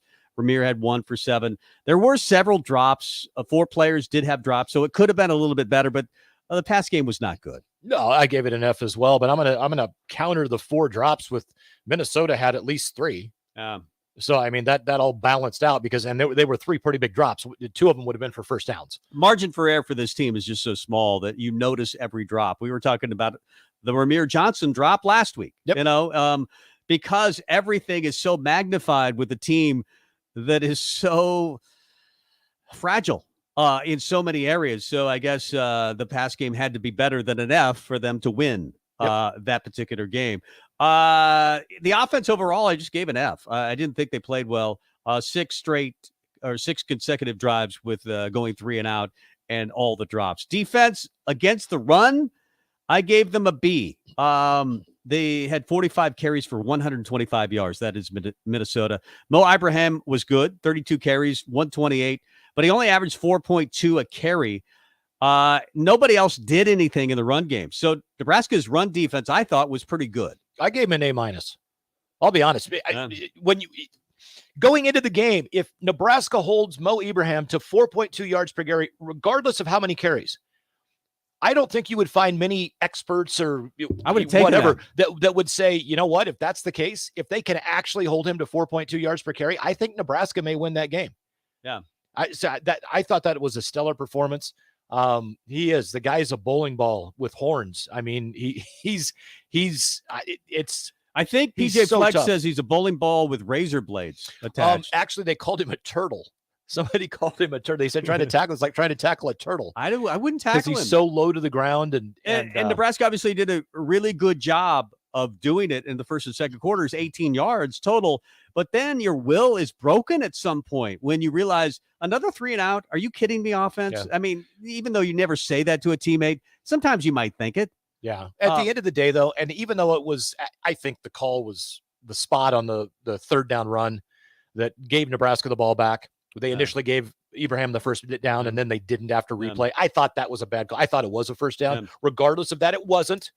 And what you just said about getting punched in the mouth and all the whatever, we made the play that gave us an opportunity to tie the game. And so I just A minus for the D on that rush defense. That was stellar effort. Gets the pass. Athan Kaliakamanis. I even practice this. Kaliakamanis, I believe is how you pronounce it. The quarterback who came in for Tanner Morgan. That would have been much easier to say. But he was 6 of 12 for 137, 0 TDs, but his mobility was good. His QBR was 77. Tanner Morgan, he felt like, man, their break was when Tanner Morgan got injured. It really was. Because Kaliakamanis was a much more mobile guy, and he completed a few big plays that Tanner Morgan did not. Tanner Morgan, 12 of 20 for 175, but no, actually for 38 yards, but they combined for 175 in that game. Special teams, Nebraska, pretty good. Bushimi averaged 55 yards a punt, a long of 61. Timmy Bleekrode hit 2 for 2, 24 and 26 yarders. There were no big returns for Nebraska, a couple allowed by Minnesota. But overall, I gave him a B+ in the special teams. I did too. I thought the special teams, man, Bill Bush, I know gets some credit, but our special teams was nothing special until Bill Bush was not in charge of special teams anymore. The young man that took over special teams has done a whale of a job. We've blocked a couple of punts. Our return game looks better. Minnesota's kicker didn't allow Tommy Hill a chance. So that, I mean, there was no run there. And quite honestly, they didn't have booming punts, but they were able to drive to close to midfield and pin us inside the 20. And so there wasn't a ton of opportunity for punt returns for Nebraska. So I can't fault the return game at all. And the returns that they had, when Bushimi's booming at 61 yards and 55 yards for an average, I don't care how high you kick it. You kind of outkick the coverage just a touch to where the returner at least has a shot. Yeah. And I thought we did a pretty solid job, though, of containing what normally when you see a 60-yard punt, there's some kind of a return. Nebraska now has blocked punts. They have made field goals. They're punting the ball in general. They're covering kicks. Yeah, our special teams. Ryan Franke has been very good on kickoffs this year. I'll tell you what, Joey Connors probably earned himself a job in college football, either with Nebraska or somebody else. Yeah. This is a young kid. I guess he's in his mid-20s. But I think he might have earned himself a gig. Congratulations, Joey Connors. Walk on basically to the coaching program. He was a mid-season. He was an analyst. Call-up. He was an analyst for Nebraska football, behind the scenes guy. They brought him out from behind the scenes, and he's doing a good job. He and Mike Casano both might have earned themselves gigs down the line. We still have to do our coaching breakdown a little bit later on. We got to talk some Husker volleyball, though. I want to do play calling and game management because I want to give it a grade. Because there's one scenario, one little segment of this game that bothered me. I didn't mean to cut you off. What was your grade for play calling? We didn't even bring it up, though. I just wanted to because I just got under my skin. I want to hear it. Might as well do it now. Play calling, I gave him a D. I never mentioned it. Management, I didn't think some of the calls were very good. The 5 3-and-outs, 6 3-and-outs. They only had 2 penalties overall. That wasn't bad. No. I didn't think it was creative enough. Completely the game plan. agree. I thought Mark Whipple, especially with backup quarterbacks, could have had a couple gadget plays. Absolutely. And Trey Palmer more involved in the game planning. And I've explained to you my trick play. I'm not going to try to do it on the radio, though. I gave it an F, and I'll tell you why I gave it an F, because 2 minutes and 18 seconds were left at the end of the first half. Nebraska got the ball. Minnesota had 1 timeout. You're up 10-0. You're at home. You have owned this game so far. You do not want to give Minnesota a sniff of momentum or a chance to get momentum. If you simply run the ball, don't go out of bounds, Minnesota burns their 1 timeout, they're going to get the ball back with no more than about 20 seconds left on the clock, possibly as few as 12 or 10. Instead, we snap the ball with 23 seconds left on the play clock. We snap the ball with, we take a timeout with 9 seconds left on the play clock. So you lost another 8 seconds right there. And we give them the ball back with a minute. That is horrible, grade A horrible game management. Boy, he's angry. It just pissed me Mike's off. Mike's not happy. I don't understand. so How hence- do you do hence the grade. What no makes no sense. Well, they didn't win the game. That's one of the first games that Minnesota's won in quite a few years, I think, where they were down 10 or more points. 32 in a row they had lost. Wow. So Nebraska had it, and we all thought at halftime they had a very good chance, but as it turned out, they didn't. Let's get to break and then come back with Tanya Taki, talk a little Husker volleyball. Boy, what a match today in a 5-set win over Northwestern. It didn't look good for a while, but a win is a win for Nebraska volleyball. They keep on winning. We'll talk some Husker volleyball next with Tanya Taki, the Husker great, next. Veterans, do you know what local, state, and federal benefits and services you're eligible to receive? Do you want help navigating the application or appeals process? Speak to your county veteran service officer or the Nebraska Department of Veterans Affairs State Service Office to see what's available to you and your family. You've served our country, now let us serve you. Visit veterans.nebraska.gov today. Sponsored by the Nebraska Department of Veterans Affairs, aired with the Nebraska Broadcasters Association and this station. Serve Nebraska believes that volunteers are part of what makes Nebraska great. Each year, the Step Forward Awards honors volunteers from across the state who serve their communities in outstanding ways. We hope you'll join us this year at the Step Forward Awards luncheon on October 27th in Omaha. Help us thank volunteers with a celebration to remember. To register, visit serve.nebraska.gov and click Register Now. We hope to see you there. Paid for by Serve Nebraska. Aired with the Nebraska Broadcasters Association and this station. 1 in 3 adults has prediabetes. 1 in 3. That means it could be you, your football buddy, your football buddy, or you, your best man, your worst man, you, your dog walker, your cat jogger. While 1 in 3 adults has prediabetes, with early diagnosis, prediabetes can be reversed. Take the risk test at doihaveprediabetes.org. That's doihaveprediabetes.org. Wait, did they just say 1 in 3 adults has prediabetes? That's 33.33333% of adults. That means it could be me, my boss, or my boss's boss, or me, my favorite sister, or my other sister. That's 7 members of my 21-person romantic book club. Wait, the 1 in 3 could be me, my karaoke partner Carol, or my karaoke enemy Jeff. I'm going to take the risk test at doihaveprediabetes.org. Brought to you by the Ad Council and its Prediabetes Awareness Partners.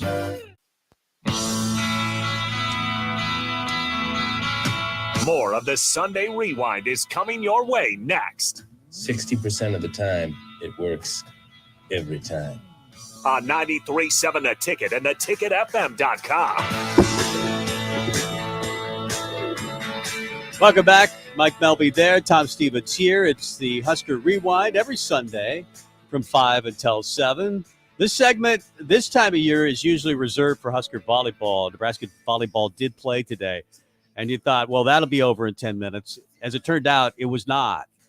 It was over in 5 sets, and it was a struggle today for Husker volleyball. But maybe a good thing, you think, Tanya, for this team that they struggled even against a team like Northwestern? Do you see it as a positive thing for Nebraska volleyball or negative thing?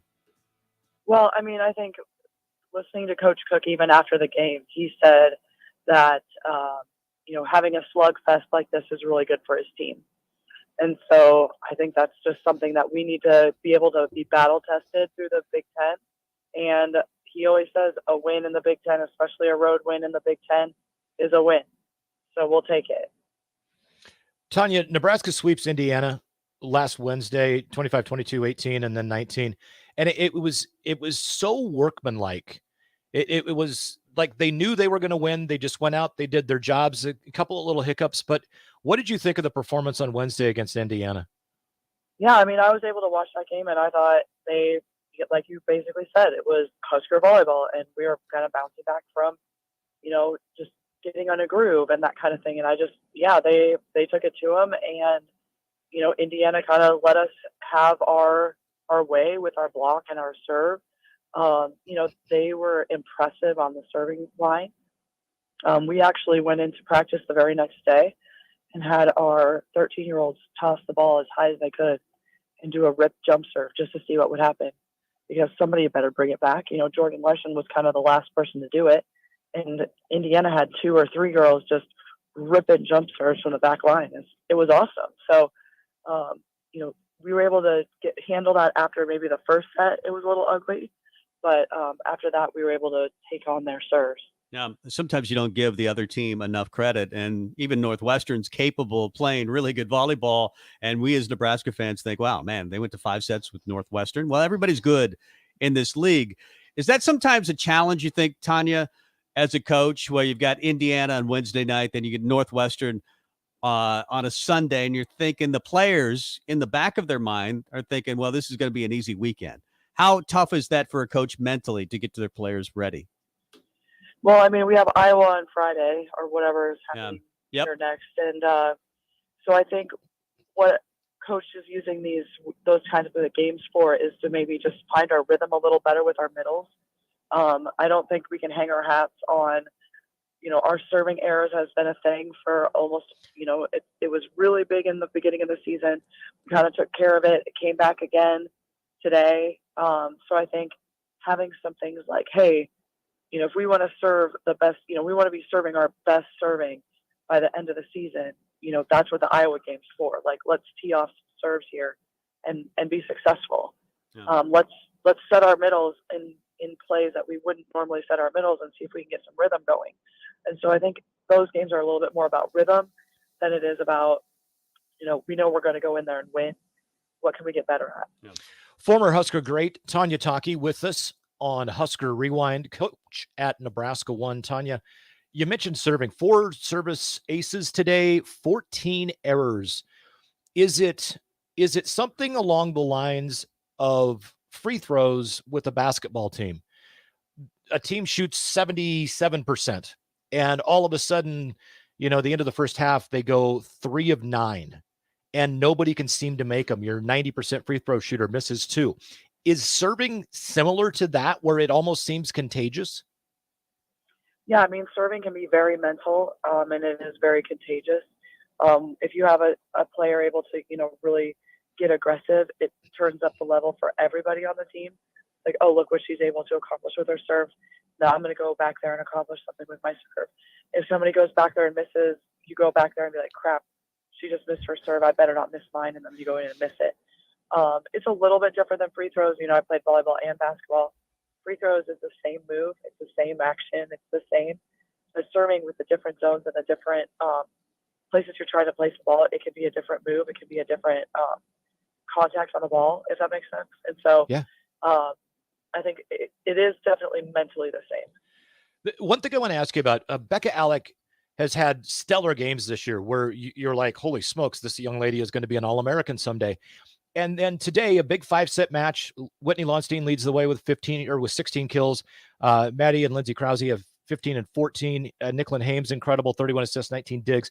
And then Becca Alec, you look at her stat line, 4 kills and 5 blocks. And you're like, oh, she must have had an off day. Oh, by the way, she had 3 of our 4 aces, though. So even though other parts of her game maybe weren't as good as they have been in the past, she found a way to be a huge contributor. Is that something that you love to see, especially from a younger player, when they don't let maybe things not go in their way or having as big of a stat game as they've had in the past affect them, right, and they can affect the match? Right. So I would be interested to know if she had errors. Was she erring, or was she just not getting set? Because it sounded like from the first, I was only able to listen to it. I was actually sitting at tryouts. We had tryouts all day today. I was listening, and it sounded like we were not passing very well. We had girls like bumping into each other for the same ball. So if our team is not passing well, our middles are not going to be getting the ball at all.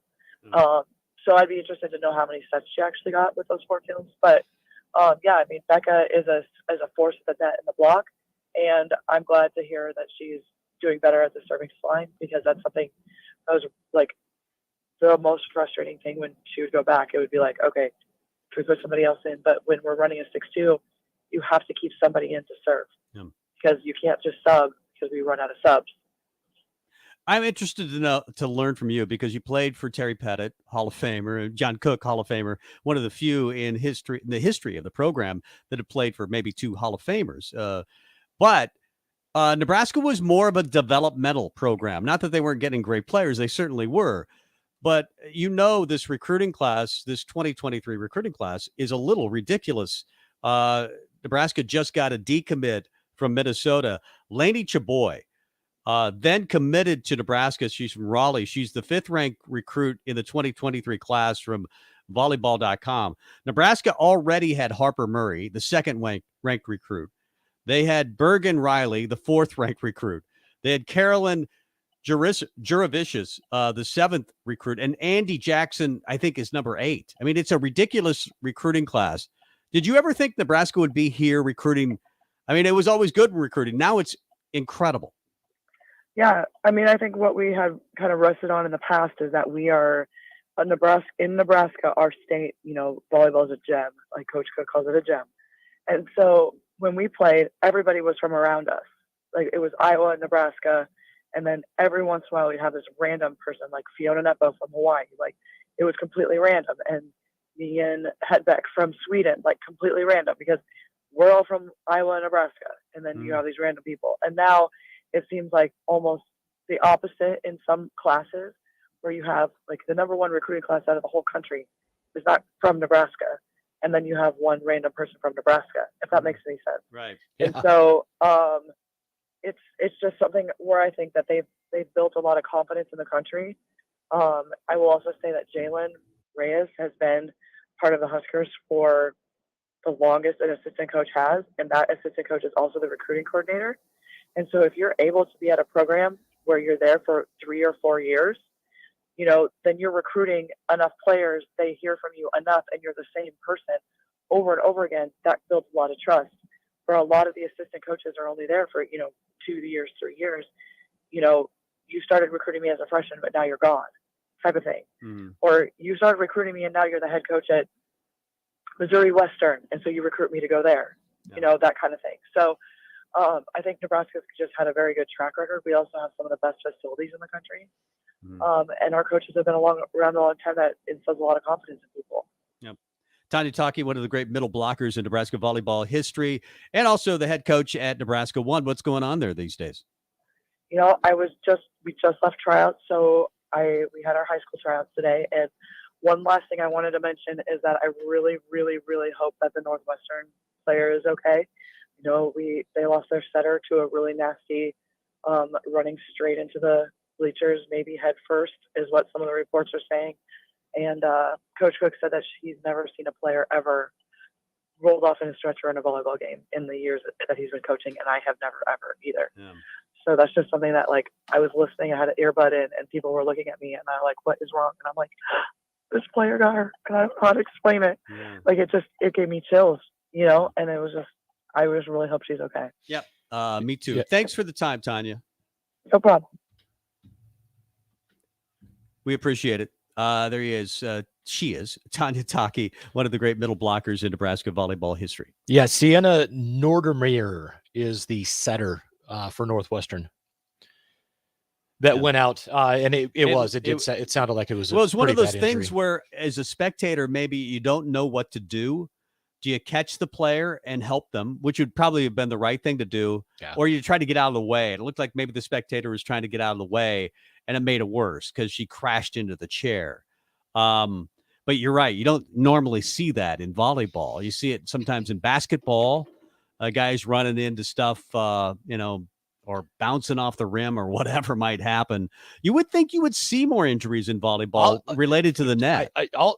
I'm stunned that there have not been more injuries like this, because the one thing, especially, major college volleyball, there is not a player, I think, for any major college volleyball program that will not sell out to keep a point alive. Right. There's not a lot of times you see somebody, lightly jogging over to something that looks like it might go into the crowd. I mean, they go all out, and I'm thrilled that there have not been any injuries, but I guess I was a little surprised that it's not something that you see happen. Luckily, like specifically the Devaney Center, the court is so large, it gives them a lot of extra room. And some of the smaller venues, though, that's not the case. And hopefully, though, the young lady is going to be okay.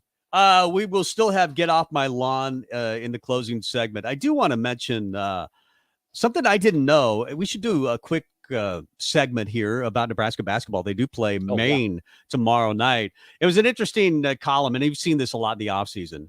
And it's obvious that Fred is trying to change the culture of Nebraska basketball from more of a me attitude that we've seen at times and to more of a, hey, this is a team that you're going to like. They're gonna dive for loose balls. There's great chemistry. They like each other. I've seen at least 10 articles in the offseason about how much these guys like each other. Well, that's great. But if they don't win games, I don't know, if that matters to me a ton. I'd rather see a team that doesn't like each other and wins a lot of games sometimes. But I think that could help Nebraska, that they like each other and want to play for each other. I truly think it's going to be a big plus. And you wonder last year if Delano Banton had not declared for the NBA draft, that means Alonzo Verge is not here. And I know Banton his play was flighty. He would have nights where he would be spectacular. He'd have his next game where it was way above average. And then he'd have a five game run where he just didn't seem it just didn't work. I get that. Maybe he would have been more consistent coming back to college for another year. But I really wonder what would have happened last year if you wouldn't have had a ball hog in Alonzo Verge that essentially tried to take every game over every possession. I mean, and if he did manage to pass it, it was always to Bryce McGowan's, who then wouldn't pass the ball. So I kind of wonder about that. And what Fred is saying about, our fans are going to like this team. I don't think he's trying to sell us. I think he's just saying you're going to appreciate the way they play. Yeah.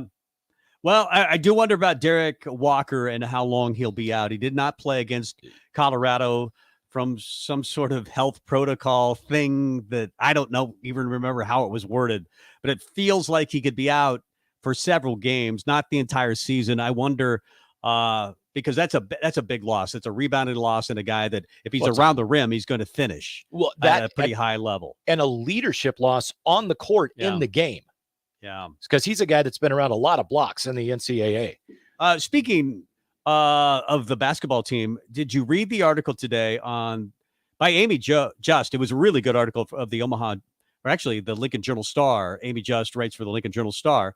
But Sam Griesel had a bleeding ulcer. I'd never heard that story. Had you heard that story? I had heard about it. I had not heard about the story where he's throwing up blood. He loses half of his blood a night before a game. I believe they're about to play Cal Poly. Yep. They're in the Los Angeles area, and he wakes up and starts throwing up blood.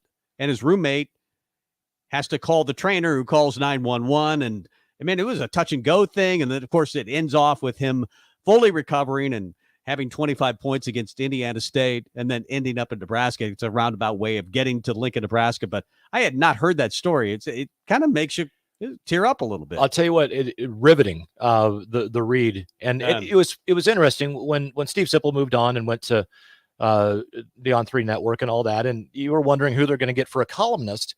And they bring Amy back. And the one thing that you read about her and her writing ability is that she's not one that's just going to be a beat writer or focus on this or that. She loves to dig in and get stories that other people and ask questions that she doesn't think other people maybe ask. And this is a prime example. That article about Sam Griesel is there. There's a couple times you'll kind of get chills. Well, we'll have a lot to talk about next week for Husker basketball because they play tomorrow night and we're going to go to that game. And then Omaha on Thursday night. So we'll have 2 games to break down. Okay. Quick trivia question for Mr. Tom Stevens. All right. What is the nickname of the University of Maine? I don't know. Are they called the I don't knows? You were so close. No, I do not know. What is it? It's the Black Bears. Woo! I would not have guessed that. But now I'll know when we break down Maine video, because I'm sure we're going to break down that game like 100 times. Oh, absolutely. In the basement somewhere. Yep. With Doc Sadler. We'll invite Doc Sadler over. We'll break down film all season long. That'd be great if actually we could get him on the air, see what he's up to. But we'll have Strick on during the basketball season on this show. BC covers Nebraska basketball. Robin Washut. So we'll have a bunch of different Jimmy Watkins for the Omaha World Herald. We'll have a lot of beat writers break down some Husker basketball for you. Exciting that it starts tomorrow night. The coaching carousel continues. We do a weekly thing called the coaching stock market. Stock up, stock down on our coaches. We'll give you a 5 in each category. 5 coaches that we like, either stock up, stock down. It's kind of fun to do. We don't take it very seriously at all. But if we do get let's face it, any coach that Nebraska ends up with, we're going to say, well, I had him. At some point, because we're naming a lot of coaches. That's right. I've named everybody, so I will have had him on my list. So we'll do that. Coming up next, he's Mike Melby. I'm Tom Stevens. It's Husker Rewind. What I know about courage, I learned from my adoptive mom. She said sometimes you just gotta hold on and know we'll get through this. Mom, we are so high up. Hold my hand. No, you hold my hand. Here we go. Learn about adopting a teen from foster care. You can't imagine the reward. Visit adoptuskids.org to find out more. I learned patience from my adoptive dad. All he had to say was, Hey, you got this. Just breathe. Hey, we're pretty good. Yeah. Might have to start a band. I got it. Learn about adopting a teen from foster care. You can't imagine the reward. Visit adoptuskids.org to find out more. This message is brought to you by Adopt US Kids, the U.S. Department of Health and Human Services, and the Ad Council. Hi, this is Pastor Tom. Did you know there's a place kids can seek out help when they're away from home and something goes wrong? They find themselves in a difficult spot or even a dangerous situation. Maybe another child is bullying them or a stranger is following them. Perhaps on a date and things just go bad. In Lincoln, here's where they can find help. It's called Safe Place. Safe Place is a national program for children taking place in thousands of cities across the United States. The People Seeding Mission is sponsoring this program in our community and has set up a number of businesses, fire stations, schools, and nonprofits around the city to become safe locations where kids can seek out help. They just need to look for the big yellow sign that says Safe Place on it. Then go inside and ask for help. We will be quickly connected to them and ensure they make it back home or to whatever resources are needed. If you'd like to find out more about Safe Place and ways in which you can get involved, just go to pcmlincoln.org. Remember, when we all do a little, we change a lot. Back to the Sunday Rewind with Tom and Mike. That's old school. Yeah? No school like the old school. On 93.7 The Ticket and theticketfm.com.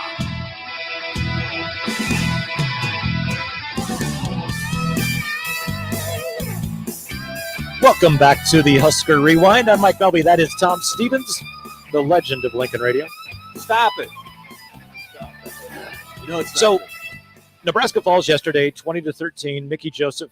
The changes he's made have been so positive, and I don't know if what his chances are to become the head coach. I don't know if they're long shot. I think they're pretty long, but would love to see him be able to stick around.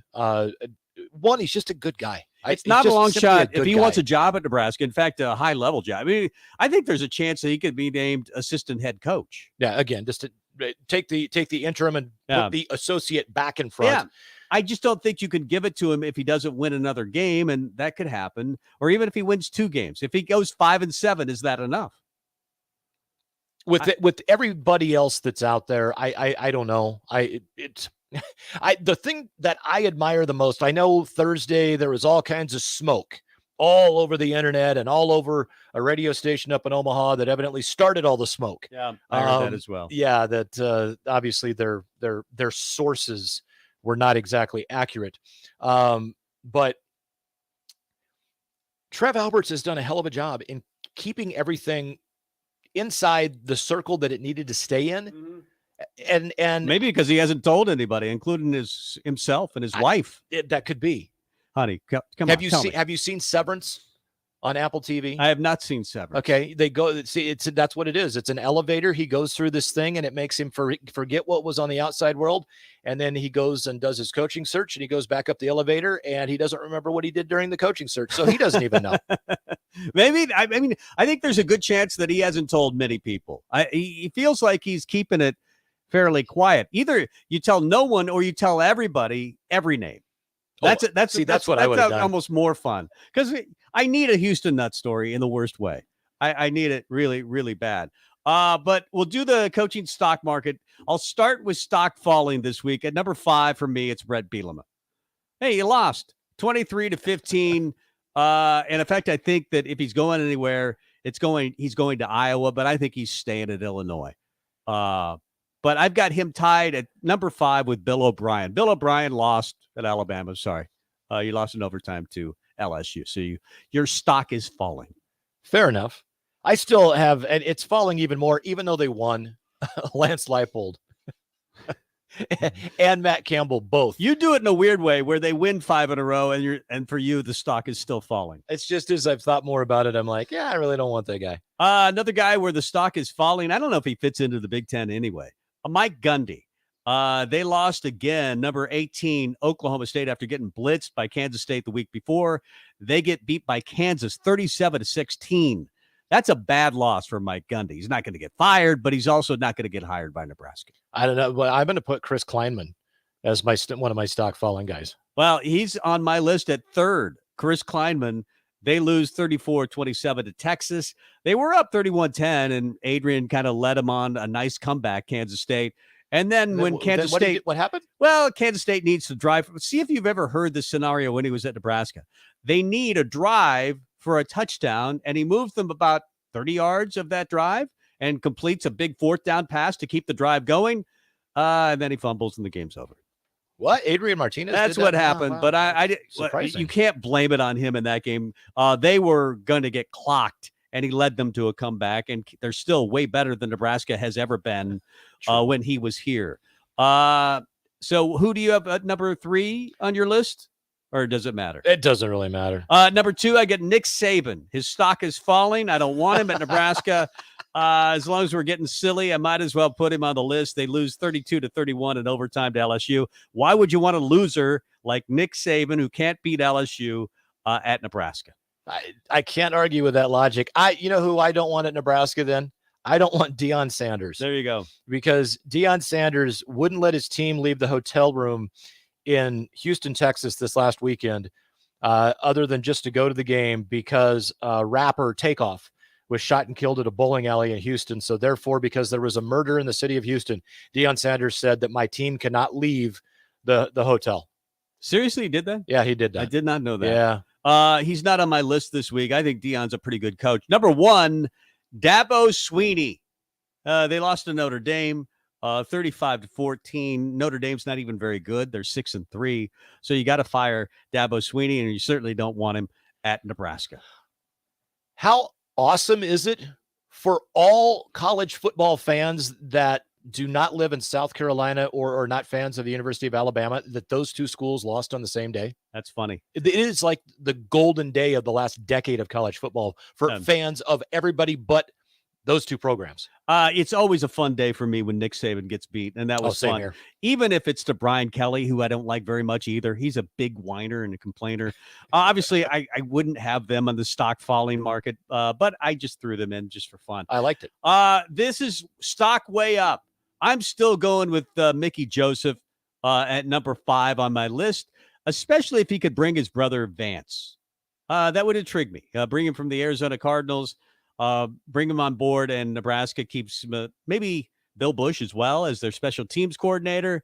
You have 3 guys that you could trust on your staff, at least to some extent. I know a lot of people have moved on already to from Mickey Joseph, but he's got at number 5 on my list. You know, a guy that is off of your list because Alabama lost for the second time this year is Bill O'Brien. You like him? I don't trust him.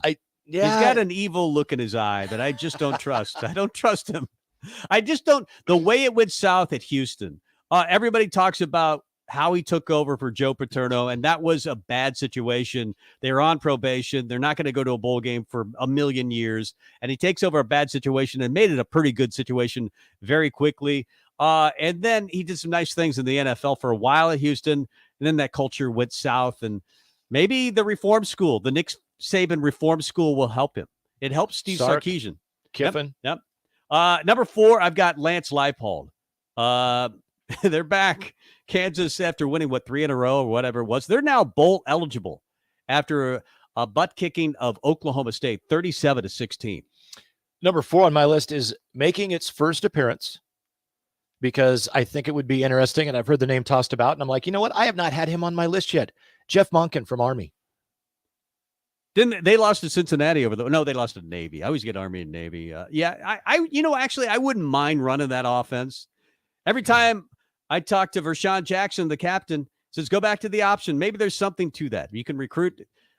We do see Army Navy win a lot of, have a lot of bowl years. They seem to win 6 or 7 games every year because it's impossible to prepare for the option offense when that's the only school you prepare for every year that runs that type of offense. Maybe if Nebraska got back to it, they would win at least 6 or 7 games every year. Moving on my list, Dave Doran, North Carolina State. They had a nice win over Wake this weekend, 30-21. They're 7-2 on the year. I don't think he would leave North Carolina State, but I like Dave Doran, and he's moved way up on my list. He was 5 for me last week. He's 3 for me this week. Well, that's a good pick. Yeah, I like Dave Doran as well. I think his stock is rising on my personal Nebraska coaching search market. The thing about any coach in the Pac-12, the ACC, or the Big 12, maybe you can get them because of the instability. If they're not in the SEC or the Big 10, maybe you can get them. Dave Aranda is still number 1 for me. They beat Oklahoma. That is Baylor. They're now whatever they are. But they won 38-35. It was a nice win for Dave Aranda. He's had 6 teams, either at LSU or Wisconsin, that have been in the top 10 in total defense. Nice. I've got Matt Rule as my number 1. Although some interesting stuff coming out about what life was like at Carolina with Matt Rule in charge that make you kind of go, it's a little bit like Bill O'Brien at Houston. But he's my number 1 this week. You know what I wonder about him? I wonder about his motivation. When you dump $42 million on somebody's lawn, are they really motivated to, go across the street, get in the car, and then come to work? I don't know. It might be nice to find out. I mean, some guys aren't motivated that way. They just love coaching college football. But Matt Rule is a big name that kind of picked up steam this week. And if Trev was going to get a guy, maybe it would be a guy that's not currently coaching, and that's Matt Rule. Do have a nominee for Get Off My Lawn. Brock Osweiler. Get off my lawn. PJ Fleck for the long hug. Remember last year, Adrian, he was trying to take Adrian away with the hugs. This year was Mickey. Long hugs. I'm done with him. You know what? I'm changing mine to PJ. There you go. See you next week. Bye. For all of your concrete needs, call Kramer Concrete at 402-560-0670. Do you have a cracked driveway or sidewalk? Are you in need of an egress window or an awesome-looking new patio with stamped concrete? If so, call Tim Kramer at 402-560-0670 to get a free estimate. With over 20 years of experience, the Kramer Concrete staff specializes in concrete replacement, egress windows, and concrete patio